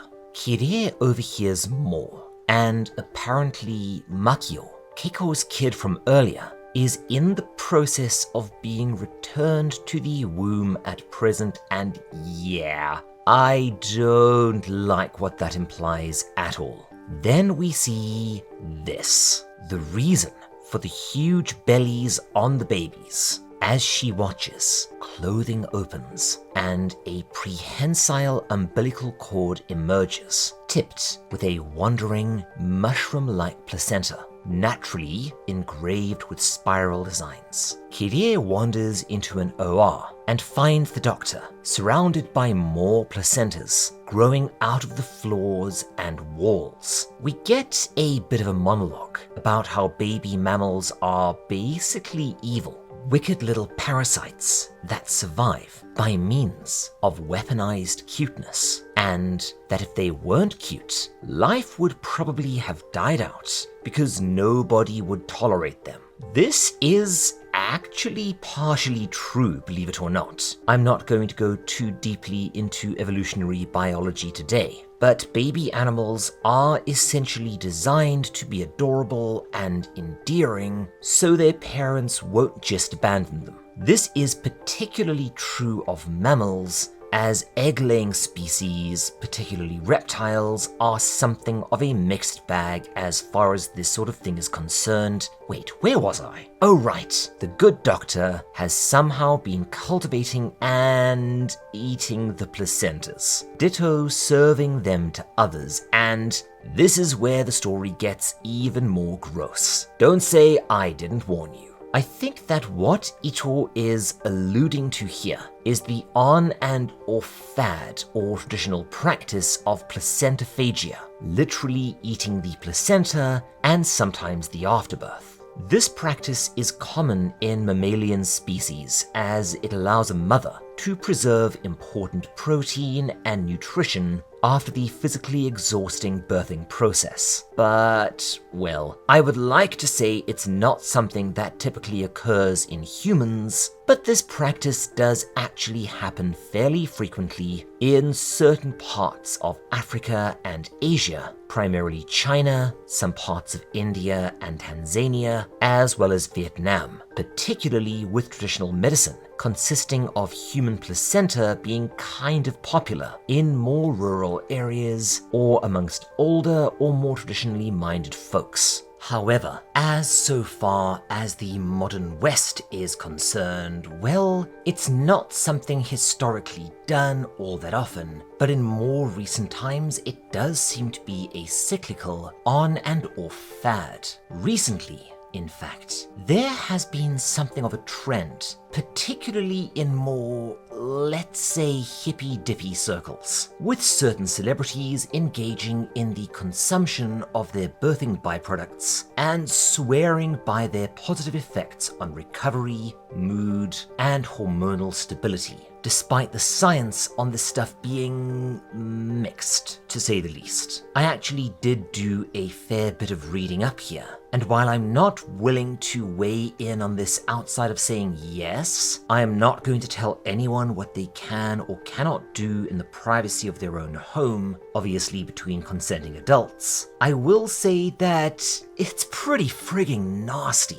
I will also say that the impression I got was that currently, the science is leaning towards this having more risks than benefits due to the placenta serving as something of a filter for bacteria. But remember, I am a silly little horror manga creator, not a nutritionist or a pharmacist, so please do not take my word as law on anything of this nature. Now, placentophagy in Japan is something that does seem to happen quite frequently, especially out in the country where traditional medicine is still extremely popular. I mean, hell, where I was living, one of my old students would routinely drink snake blood for virility. However, with Japan being Japan, details on this sort of thing are rather hard to confirm outside of pure anecdote. You can find discussions about this as well as dubious medical products and alleged health drinks that contain placental extracts or reductions, and there are even some impossible to substantiate but impossible to disprove rumors about these extracts coming from dolphins. And yes, I am now probably going to be a vegan for at least a week, because come on,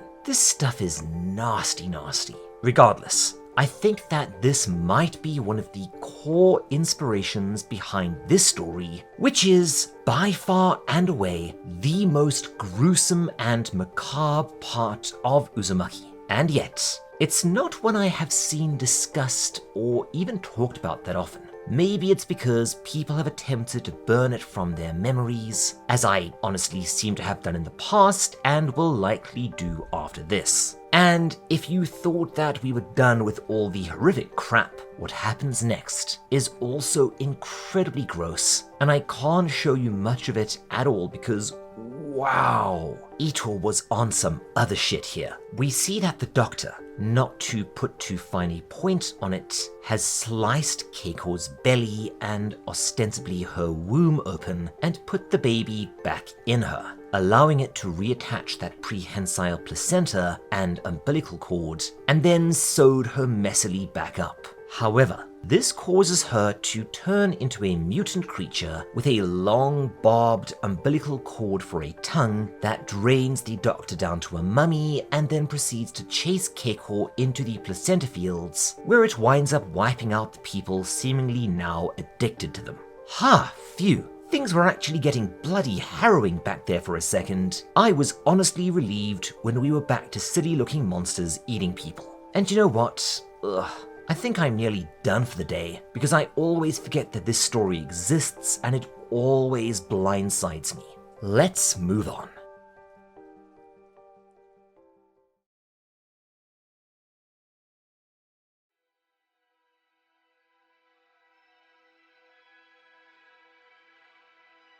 Our final story for the day, and one that is fortunately not the umbilical cord because holy crap was that unpleasant, is the storm. An indeterminate time later, marked only by Kirie's slightly longer hair, we see her and a wan-looking Shuichi together on a beach. Yeah, believe it or not, Japan has phenomenal beaches, both on the west coast and the lower east coast. Suddenly, as a distinctive howling sound is heard, Shuichi dashes back into town, shrieking that a typhoon is coming, with everyone looking at him as if he'd gone crazy.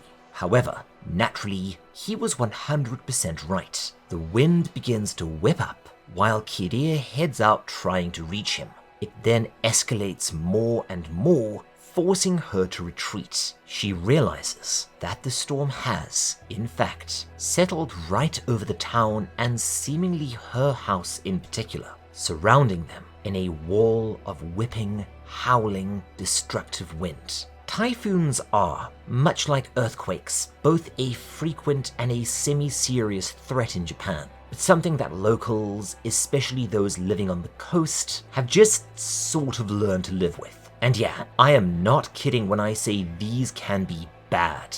We had 2 absolute bulldozers come through when I lived there, and Ito must have endured some of the really bad ones in his lifetime, including the forest typhoon of '83 that left over 30 dead, thousands homeless, and tons of damage to infrastructure. We then get some weirdness, where Kirie keeps hearing the storm calling her name, but on waking, it becomes apparent that the storm is now fixed over the town, completely cutting it off from the outside world. Well, it can't be worse than Under the Dome, I guess. Shuichi tells her that the storm is somehow obsessed with her and that it's dangerous for her to be out and about. And sure enough, as if prompted, the storm begins throwing all sorts of stuff around and messing things up, presumably trying to kill Shuichi. Another woman comes to help, but the storm grabs her, thinking she's Kirie, then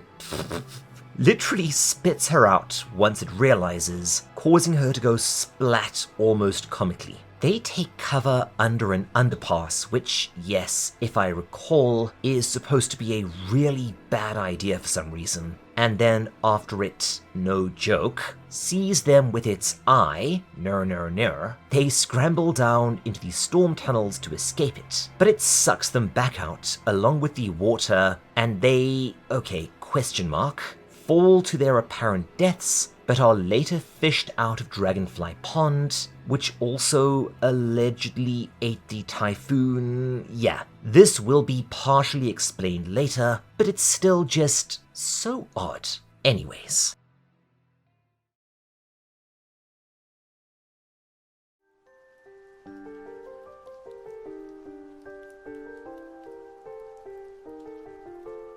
So yeah, the final third of Uzumaki is bonkers and somewhat uneven, but fortunately today's first story is a banger. We start off with a brief recap of Act 2.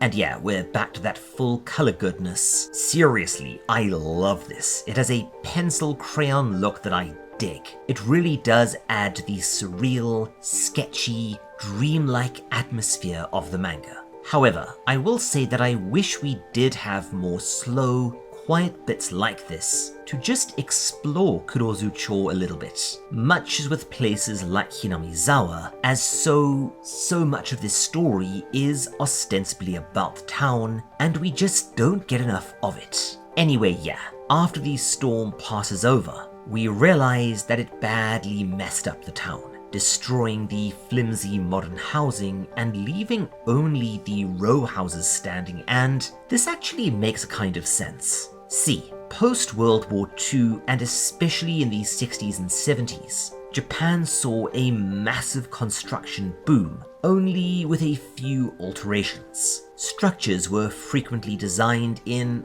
how would I put it, the way buildings are made in Japan now, outside of, yeah, big stuff like office buildings and the like, is designed to make them low cost and lightweight so that in the event of an earthquake, they would be less likely to cause serious harm if they fell on someone, as well as being much cheaper to replace. And this also means that abandoned property goes really bad really fast in Japan, especially if they're modern structures. However, older structures like temples, traditional family homes, onsen, and row houses tend to be a lot older and built to last, with entire samurai villages still existent. Regardless, the storms just devastate everything in their path, and they only really seem to stop when they reach the center of town. Remember, where the spooky pond full of dead people seems to absorb them.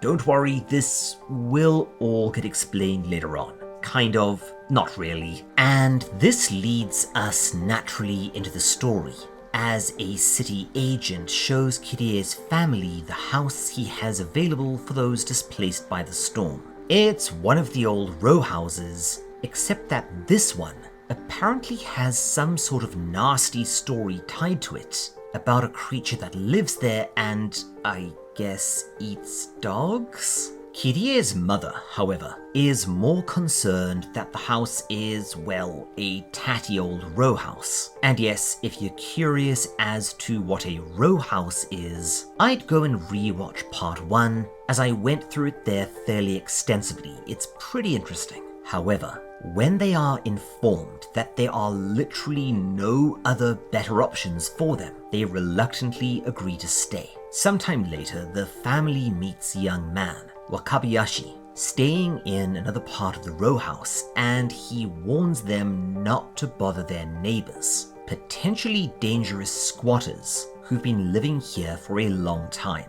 This would honestly raise eyebrows anywhere in Japan, as while Japan does have a homeless population, we'll be talking a lot more about this in Shibuya Goldfish Part 2, by the way, when we get around to it. Sweet Jiminy Christmas, I've got a lot of videos to make. Squatting in a privately owned or even city-owned abandoned property isn't a thing.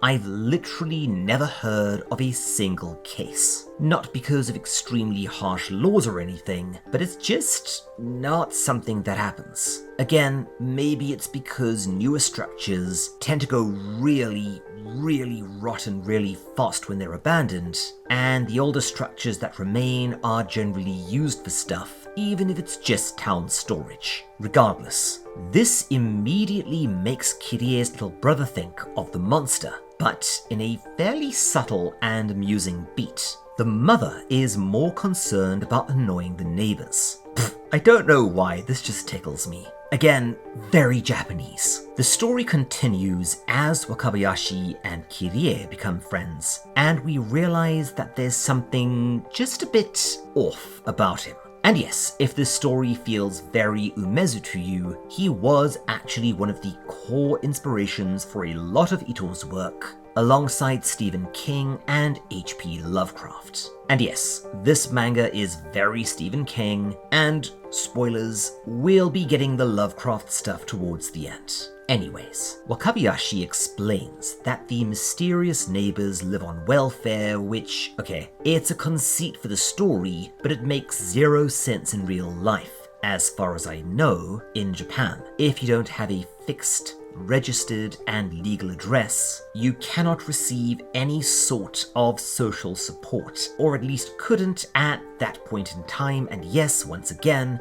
we'll talk about this in Shibuya Goldfish Part 2. Let's just say Japan is a massive bureaucracy. He goes on to explain that the couple are an old woman and her son, and that her son suffers from some sort of mysterious disease that causes him a great deal of pain and makes him cry at night. And sure enough, he points to an old woman hanging a ragged kimono to air outside, a kimono covered in holes. Only as she stumbles, Kirie catches her and sees that her hands are covered in odd, gnarled, and yes, spiral-shaped extrusions, likely the cause of the holes in the kimono. Late that night, Kirie hears the old lady crying out frantically, and because she's a good egg, rushes over, seeing that yes, the spiral spines are even more pronounced than she thought, but is also told that the old woman's son had died. We do not see a corpse, but Kirie does and appears utterly horrified. The next day, she and Wakabayashi discuss the matter, and he claims that for some reason, he went over too and saw that even the floor was covered with holes. And no, we are not going into the frigging tryptophobia debate, because I quite like this channel and that one never ends well. Regardless, we see on the next night that Wakabayashi is actually a massive creeper who's been spying on Kirie through a crack in the wall. Oh, and Kirie, as well as her family, and also Wakabayashi, have begun to teem with those weird growths too, which, spoiler, appears to be some kind of contagious disease, but it barely features in the story, so we will ignore it for the most part. Regardless, as another tremendous storm begins to howl outside, they all hunker down for the night. Suddenly, the wall begins to crack as growths, now looking like horns, pierce the thin walls of the row house, and something steps through towards them. It's Wakabayashi, now completely unrecognizable as a mass of spiraling horn-like bones, looking like a damn Dark Souls boss. No, seriously, I love this design. He pursues Kirie, attempting to, I actually don't know, eat her, I guess. And yes, I apologize, those are birds outside the window. There's not much I can do about them, aside from hoping that Wakabayashi shows up and eats them. Anyways, while I do like this story, in probably one of the biggest anticlimaxes in the entire manga, the monster catches a bit of shrapnel from the storm and dies. Yeah, that's it. Weak. However, I think that this story is at least partially an allusion to a rare but pretty creepy disease called fibrodysplasia ossificans progressiva. And I'm sure I mangled that completely, I'm not a doctor, but this causes a body to gradually become ossified. Flesh, organs, and even skin turning into bone and emerging from the skin, although it could also be referencing cutaneous horns, a little understood phenomenon where skin tumors induce keratin-based structures to grow out of people's skin, often resembling spines or horns. And apparently this can also happen to animals, which is allegedly where the legend of the jackalope comes from, as far as I know, although Mrs. Owl tells me that I might be mistaken here and that the jackalope/horned rabbit thing is actually something different. If you know, feel free to let us know in the comments. Anyway, believe it or not, that was actually the last seinen story in the manga. And now, it's time to dive headlong right into insanity. That's right, folks. At last, we're going to hit full Ito. Enjoy.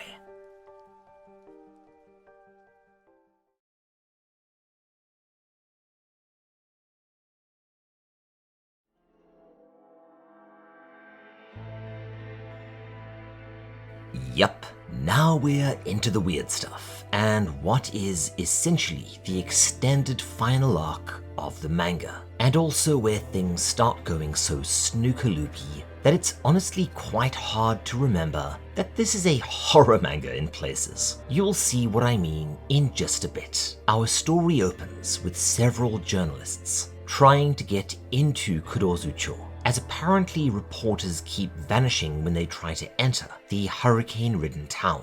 Soon, we see why. The second they get close, they are suddenly blasted by a tornado that completely wrecks their car. 2 of the journalists are killed outright, but the female reporter survives and makes her way into town, passing a large number of destroyed vehicles, the others who've tried to enter. And yes, this is all very evocative of another Stephen King story, the massively underrated Tommyknockers. You know, the one that got that terrible TV movie with Jimmy Smits, and that story that King hates but is actually bloody good. Wait, what? Okay, James Wan, now I'm keen. Anyways, that story saw a small town taken over by an alien influence, which turned out to be some kind of gas that turned its residents super intelligent but also evil and crazy. After a while, and for reasons, it was impossible to enter the town from the outside without dying horribly, or if you were able to make it into the town, it was impossible to leave. As she makes her way in, a news chopper flies overhead and gets nailed too, ripped up by a tornado, and then basically eaten by Dragonfly Pond. We actually get a fairly cool set of tableaus as she makes her way past endless ruined buildings, and finally reaches the pond, which has become a massive raging maelstrom, now at the very center of the mostly destroyed town. Weirder yet, she sees several children bound to posts, miserable and gagged, in another very Umezu run of panels. And because she's nice, she quickly unties them, only for them to... Okay, yeah, Ito must have been on that good shit here, because they walk over to a nearby house, and how do I even put this into words? Exhale a massive tornado, destroying said house, and then laugh before turning on the reporter and firing one at her before another twister mysteriously whips them up and carries them away. I think I know what Ito was getting at here in terms of social allegory, and we'll get to it in just a bit. But yeah, remember what I said about this story going full Ito by the end? This is what I'm talking about. Later, the reporter meets Kirie, and we learn that her name is Ito Maruyama. Maru generally referring to things that are round or circular. Ner. The story gets even more odd when Kirie tells Maruyama that all of the townspeople can create tornadoes now, even if they just happen to walk too fast or breathe too loudly. What? Okay. I will also try to explain this a bit later on, as I think it ties into a very Japanese fear that Ito is trying to explore here. We also get a reference to the title of the story, when the pair discuss the butterfly effect kind of out of nowhere, a term you might have heard. It's an explanatory example used by mathematician Edward Lorenz to explain chaos theory, in that tiny, insignificant things like a butterfly beating its wings can change the direction of a tornado far away, I think. This stuff is a bit beyond me. Anyways, Kirie leads her back to their row house, which has become something of an emergency shelter, with a whole bunch of sullen townspeople crowded in. We also learn that, even if someone is able to get into town, exiting is impossible. Once again, very Tommyknockers, or what was that show called? Really gory horror about a weird rural town. Once you enter, you can't leave, and it gradually turns into the completely bananas love child of Twin Peaks and Lost. This ring a bell to anyone? Let me know in the comments. Regardless, she and a few others, along with Kirie's father, head out to try and escape the town again, but they are met by two of the kids from earlier, who once again begin attacking with twisters and... Okay, so I won't be going into this too deeply as I will talk about it at the end, and I did already talk about it extensively in Gantz, but I think this is one of the big themes Ito is exploring here. The time Uzumaki was written was a period of time where Japan's economic bubble had burst. Towns were emptying out as people streamed to the cities in search of work, and juvenile delinquency was an epidemic, seeing young people turning into Yankees, a slang term that doesn't translate perfectly. Think somewhere between a delinquent, the British slang chav, and young gangster.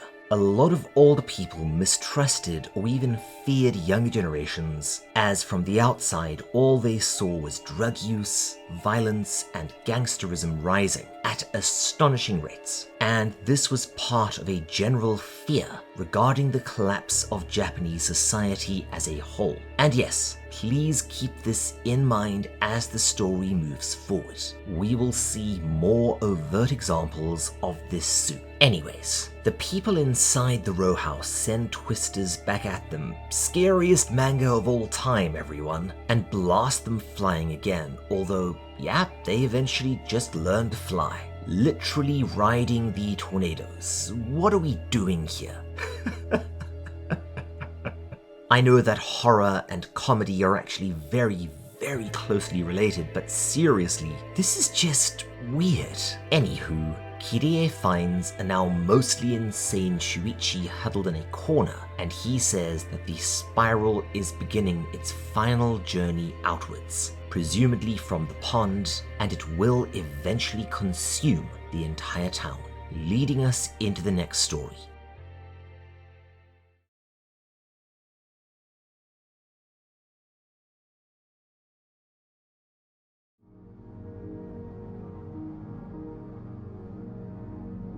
Chaos begins with us seeing more of Ito's fear of gangsterism among young people, even more overtly demonstrated, as several, I think these are supposed to be bozoku, or a biker gang, only now riding tornadoes and completely wrecking the town. Those outfits are kind of a dead giveaway.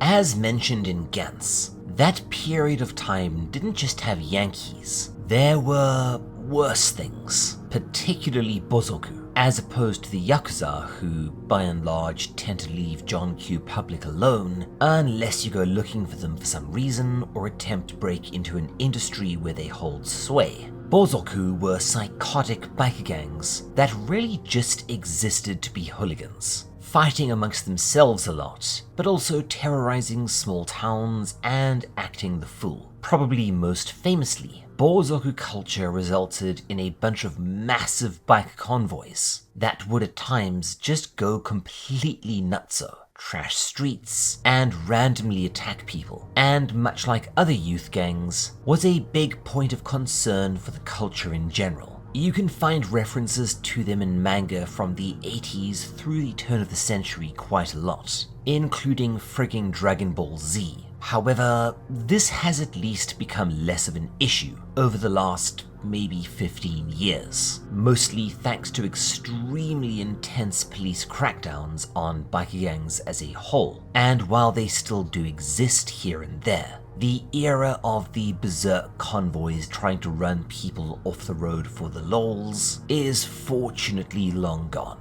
We see this theme continued as Kirie's little brother Mitsuo says that he wants to join them, as they always seem to have plenty of food and freedom, while they struggle to live. Yeah, unlike a lot of Ito's social allegory, this is all fairly upfront and clear. A lot of youngsters in the 80s and 90s felt like the previous generations had prospered at their expense, and they rapidly became disillusioned with their new lot, which would be hard work and long hours for very little money, even assuming they could find a job, leading them to join the Western-inspired gangs, or just being drawn into rebellious and weirdly glamorous gang culture. Oh yeah, there are more snail people for reasons. Okay, back at the row house, things are getting even more crowded, with folks literally now packed to the rafters. Much like with the snails, I think I know what Ito's aiming for here, but we will save that for later. Meanwhile, Kirie and the others find a map of the town, one that looks extremely old, revealing that, honestly, I have no idea what the purpose of this map is, as I don't think it really shows anything to us that we don't already know or won't learn or be able to infer in other ways as the story moves forward. I guess it creates a sense of mystery, and it also gives us some indication that the spiral phenomenon in Kurozu goes back a very long way, but shrug. You do you, Ito. Soon though, the overcrowding gets so bad that people start outright turning on one another, and in the ensuing brawl, Shuichi gets thrown out, with Kirie and the rest following him, all resolving to escape the town. We get, yeah, it wouldn't be a post-apocalyptic story, which somehow we're in now, without a bit of ye old cannibalism. And we see that the Bozoku from earlier have been eating the snail people in, nope, that's one of the creepiest panels from the entire manga. I have no idea why, but this really stayed with me, just, ugh. Dude. They escape the bikers in a sequence incredibly evocative of another of Ito's better stories, Hellstar Ramina, as everyone starts flying around, flinging around tornadoes, and the survivors basically just luck into surviving, while the Bozoku gets sucked down into the pond, sending us into Chapter 16, Erosion. And this is where the symbolism is probably at its most on the nose. Let's take a look.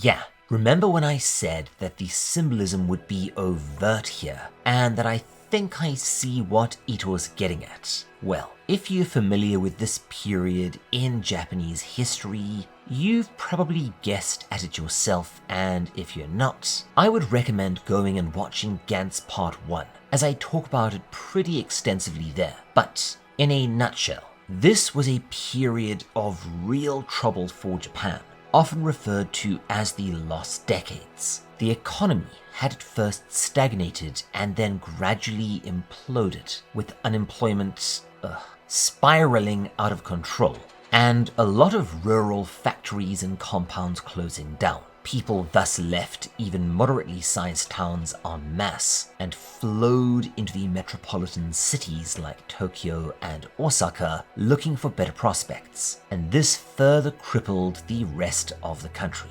However, when they arrived in these cities, they found competition for jobs and even accommodation was now bonkers. The few jobs that were available were unstable and paid like crap, and those that had moved there before, or worse, were longtime Tokyo residents, utterly resented those who came after for making the problem worse, leading to a three-way culture clash between immigrants, residents, and young people. And yeah, if you were poor working class, this was not a nice period of time. This quite rapidly resulted in tons and tons of people surviving on the very margins, accommodations being overcrowded, and places like Sanya, which, as with a lot of things I will talk about in Shibuya Goldfish Part 2, becoming, well, a lot like what we're seeing in the story at present. Violent, dangerous, with a near complete breakdown of social order. Then, to add to the already boiling mess, and to combat the increasing problem of homelessness, most of the other wards, but especially the affluent wards like Shibuya, decided to basically just ship all their homeless to Sanya, dump them, and contain them there, which of course only compounded the problem, leading Sanya to be widely referred to as the worst place in Japan, the town of forgotten people, the town of day laborers, and the town of welfare. That said, it's not as bad now as it once was, at least, albeit mostly because Sanya has now become the town of impoverished old people. Anyways, we learn that the tunnels have become impassable, and that the sea itself is basically eating any raft that attempts to escape. As per post-apocalyptic stories, we slowly get a growing cast of survivors, but let's just say that none of them are important, so we won't worry about names. The only ones we'll be spending much time with are the ones we already know: Shuichi, Kirie, and her little brother Mitsuo. The reporter lady is around, but is such a nothing character, and exits the story with so little ceremony. Yeah, spoilers for anyone that for some reason stands this character, that it's barely worth trying to remember. It's Chie, I think? Who cares? As it so happens, the efforts to move slowly in the hopes of not creating tornadoes, people are now turning into snails. Yeah, okay, I will try and explain this more at the end. They find more row houses, which seem to be the only structures left standing at this point, and when the already packed-in occupants turn them away, and basically tell them to just go die, it turns into a massive fight, before they realize that the overcrowding has become so bad that the inhabitants have basically fused together into a, seriously, why am I having to reference society so much these days? Eventually, the row house simply bursts, and the inhabitants begin to grab scrap and build an extension over themselves, very much like a snail. Later that night, the survivors are beginning to starve, and they resort to eating a snail person left behind by the Bozoku, albeit reluctantly. The social order within Kurozucho has completely collapsed. However, with food running out and the dangers of both transformation and attack from hostile gangs rising, they redouble their efforts to find some way to escape.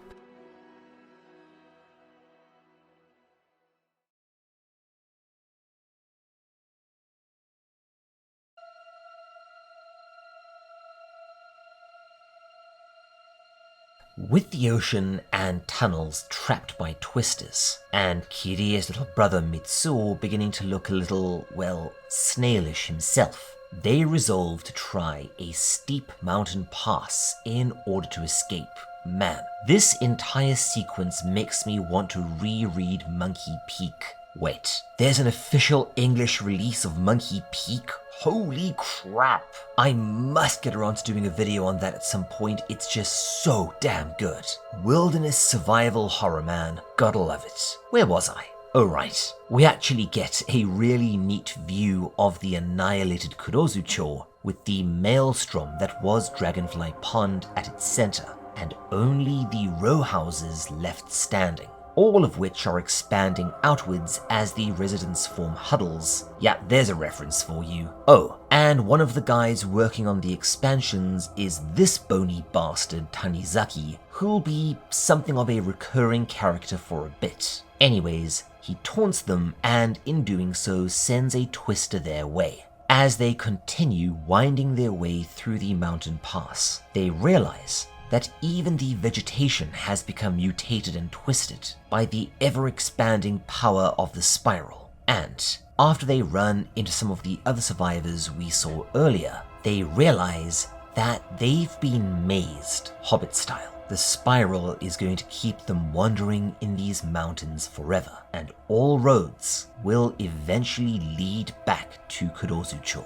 Oh, and the others have gone a bit more feral, keeping a snailifying member of their party prisoner as an emergency meat supply. Gross. Slowly but surely, their lack of progress and likely hunger wears on their minds, and Shuichi begins to hallucinate his father in a manner similar to his mother before she went bananas, and Mitsuo turns into a full snail person in a weirdly effective emotional beat, leading to them having to escape from other hungry survivors and being driven to the edge of the cliffs. In desperation, they release Mitsuo and he crawls away down the vertical surface. Oh, and it turns out that the other survivors have also gone spiral crazy, leading them to, okay Ito, I give up. How on earth do you come up with this stuff? I do cocaine! Yep, I pretty much thought so. Regardless, realizing that there truly is no way out, they reluctantly turn back and head into town, resigned to their fate. Kirie wants to find her parents, presumably to die alongside them, and Shuichi follows her. We are now rapidly closing in on the end of the story. The center of the spiral awaits.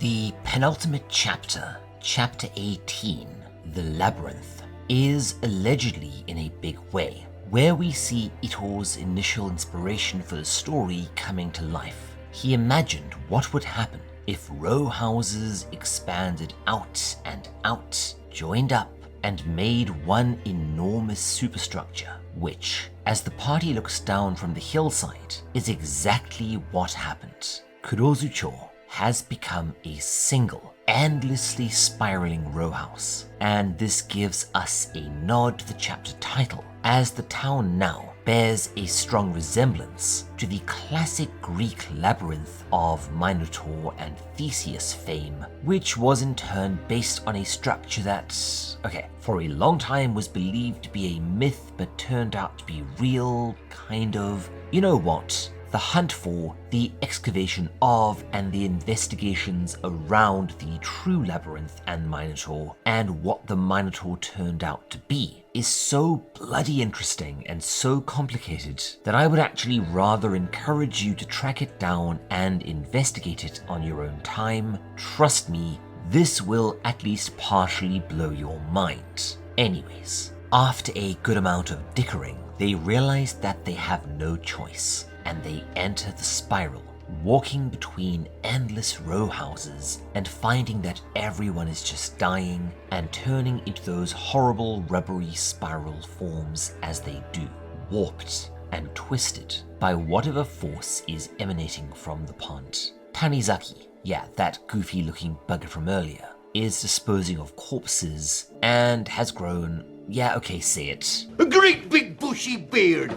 Come on. Thanks, Jim. Revealing that even time has become malleable, like he'd been down on layer 6 or something. No, this is never really dealt with in any great detail. It's just another twig of weirdness to throw onto the bonkers bananas bonfire Ito is building. We learn that Kirie's father, at least, might still be alive, at the center of the spiral town, making his horrible pottery by the whirling pond. But Tanizaki lets them know that even he never made it that far in, as there are all sorts of threats, deadfalls, and wall-offs, and that the surviving townspeople continue to build, creating a maze that is always shifting around and changing. Sure enough, as per the chapter title, it's a proper labyrinth, although fortunately sans Minotaur, and they quickly become lost, exhausted,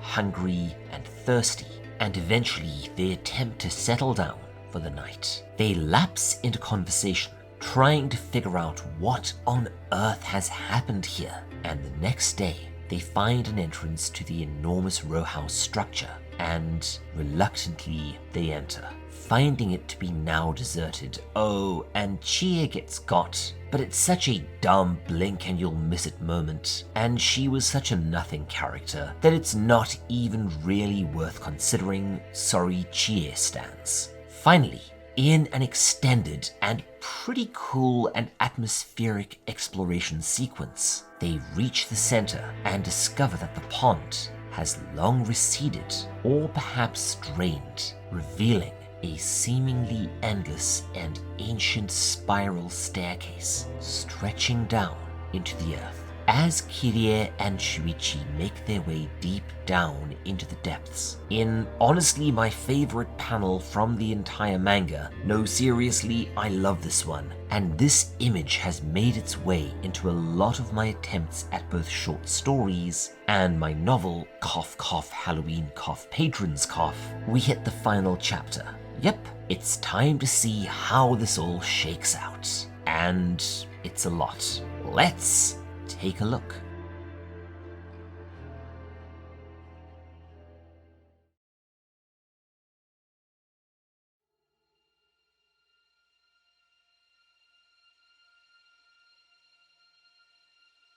The pair descend, increasingly weak from hunger and thirst, down, down, down, into the mysterious dripping depths under the pond. They are then attacked by, yeah, that's a spiral golem for sure. Gotta watch out for those in cursed villages, mate. And after a struggle, Shuichi tumbles down into the pit, leaving Kirie on her own. Kirie follows him down, down, down, down, and eventually begins to see a light down there in the darkness. Finally emerging out onto, yep, this is where we start getting into the Lovecraft shit, with the ruins she discovers being almost certainly a strong reference to the mysterious city from At the Mountains of Madness. At the very bottom, yep, that's a Lovecraft city. Hide your airplanes and huskies, everyone. As well as, oh dear, the twisted and petrifying remains of all the townspeople, including her parents, blanketing the floor of an immense antediluvian cavern with huge spiraling forms emitting that eerie light, almost certainly what we saw in the lighthouse. She is happy to find Shuichi, but is distraught to see that while he is alive, he's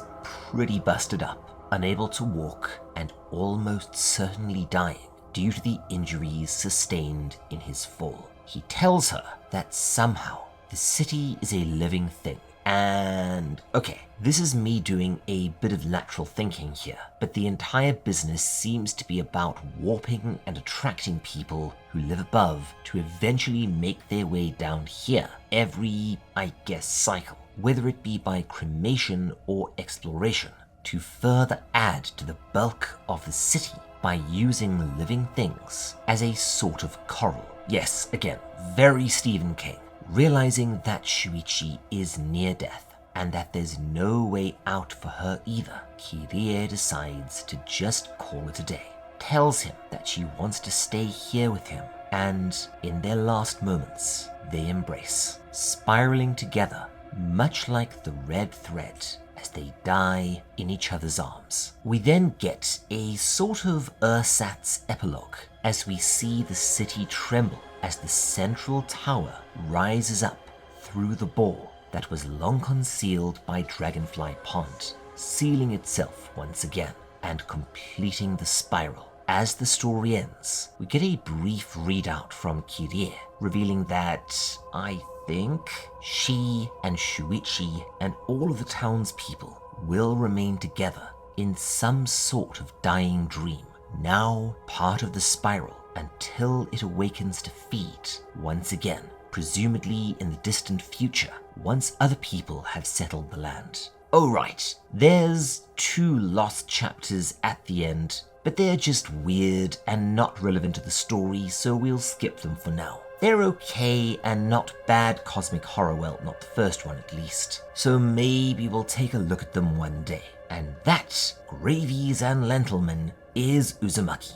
likely Ito's most famous long-form work, and it's good. Okay, look, I'm not going to give it the reach around that a lot of horror fans seem to want to, but it's big, grand even, and I know some of you dig this sort of epic horror fantasy story, along the lines of It Chapter 2 or Doctor Sleep, but generally they aren't my thing. However, don't get me wrong, I like this story, and there are bits that I genuinely love. And one or two panels, not only the ones you're likely thinking of, are seared into my living brain. It's not perfect, but I certainly don't think anyone could accuse it of being forgettable. And that's something that does, in a sense, make it worth reading. There really is nothing else quite like a Junji Ito story. Anyways, what does it all mean? Well, we're going to do one more little outro segment where I attempt to interpret Uzumaki, both as a product of its times and a social allegory. So if you aren't keen on that sort of wibbly-woo, feel free to head on out, and I will see you next time for a crazy-ass sci-fi thing with a bear. For everyone else, okay then, let's do this.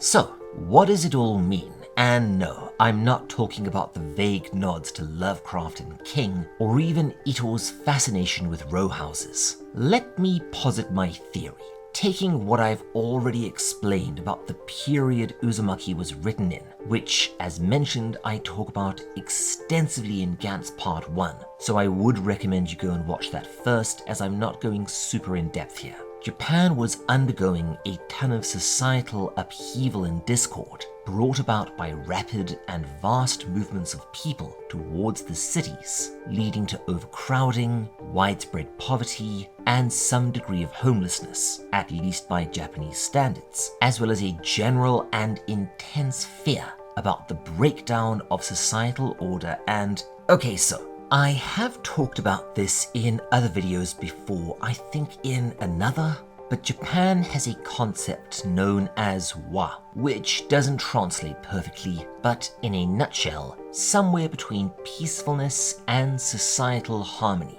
It's one of the reasons that more traditionally minded Japanese people have a reputation for conformity, conservatism, and a general discomfort with standing out. The nail that sticks up gets hammered down, and all that.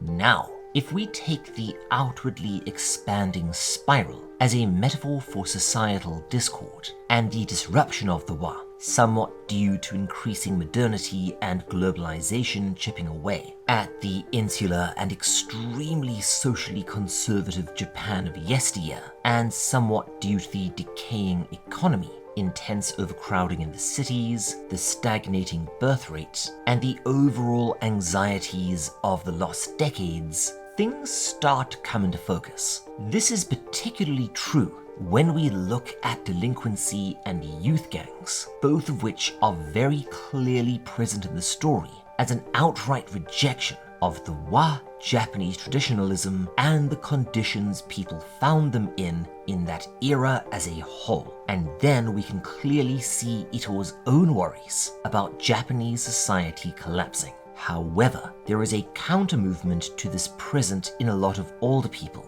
a stubborn refusal to change, to adapt, or even allow the younger generations to do so, as well as a desire to never draw attention to oneself out of fear of violating the wa, which leads to a general stasis and a societal collapse in its own right, which is probably what Ito was getting at, with anyone who didn't move fast enough turning into a snail person later on in the story. Evolve or die. But if it breaks down completely, we have rapid societal implosion, going as far as madness, violence, murder, cannibalism, and eventually death. And we also see a very Japanese fear, expressed by the townspeople as the spiral energies of the weird city below intensify. Any careless action, any careless speech, even moving too fast or breathing too hard results in natural disasters, tornadoes, almost certainly a fear of disrupting the wa, drawing attention and embarrassment to oneself, and potentially causing trouble for other people. Again, a very Japanese fear, and Ito has delved into this one on occasion too, most notably with Unbearable Maze. Lots of mazes today. So, at the end of the day, I think that Uzumaki is really about the dichotomous Hobson's choice, facing Japanese folks during the last decades, either to move to an overcrowded and likely crap life in the city, facing poverty, grime, potentially violence, and the likelihood of your children joining or at least being inspired by gangs. Or you get to stand still and experience the entropy of the country as it hollows out. Either way, watching the Japanese way of life slowly eroding and devolving into chaos. Yes, I may well be reading too much into things in a few places, and maybe a small reach here or there, but it's hard not to. And I do think that this theory works, at least from my perspective. I would, however, be extremely curious to hear your own interpretations. Feel free to let me know in the comments.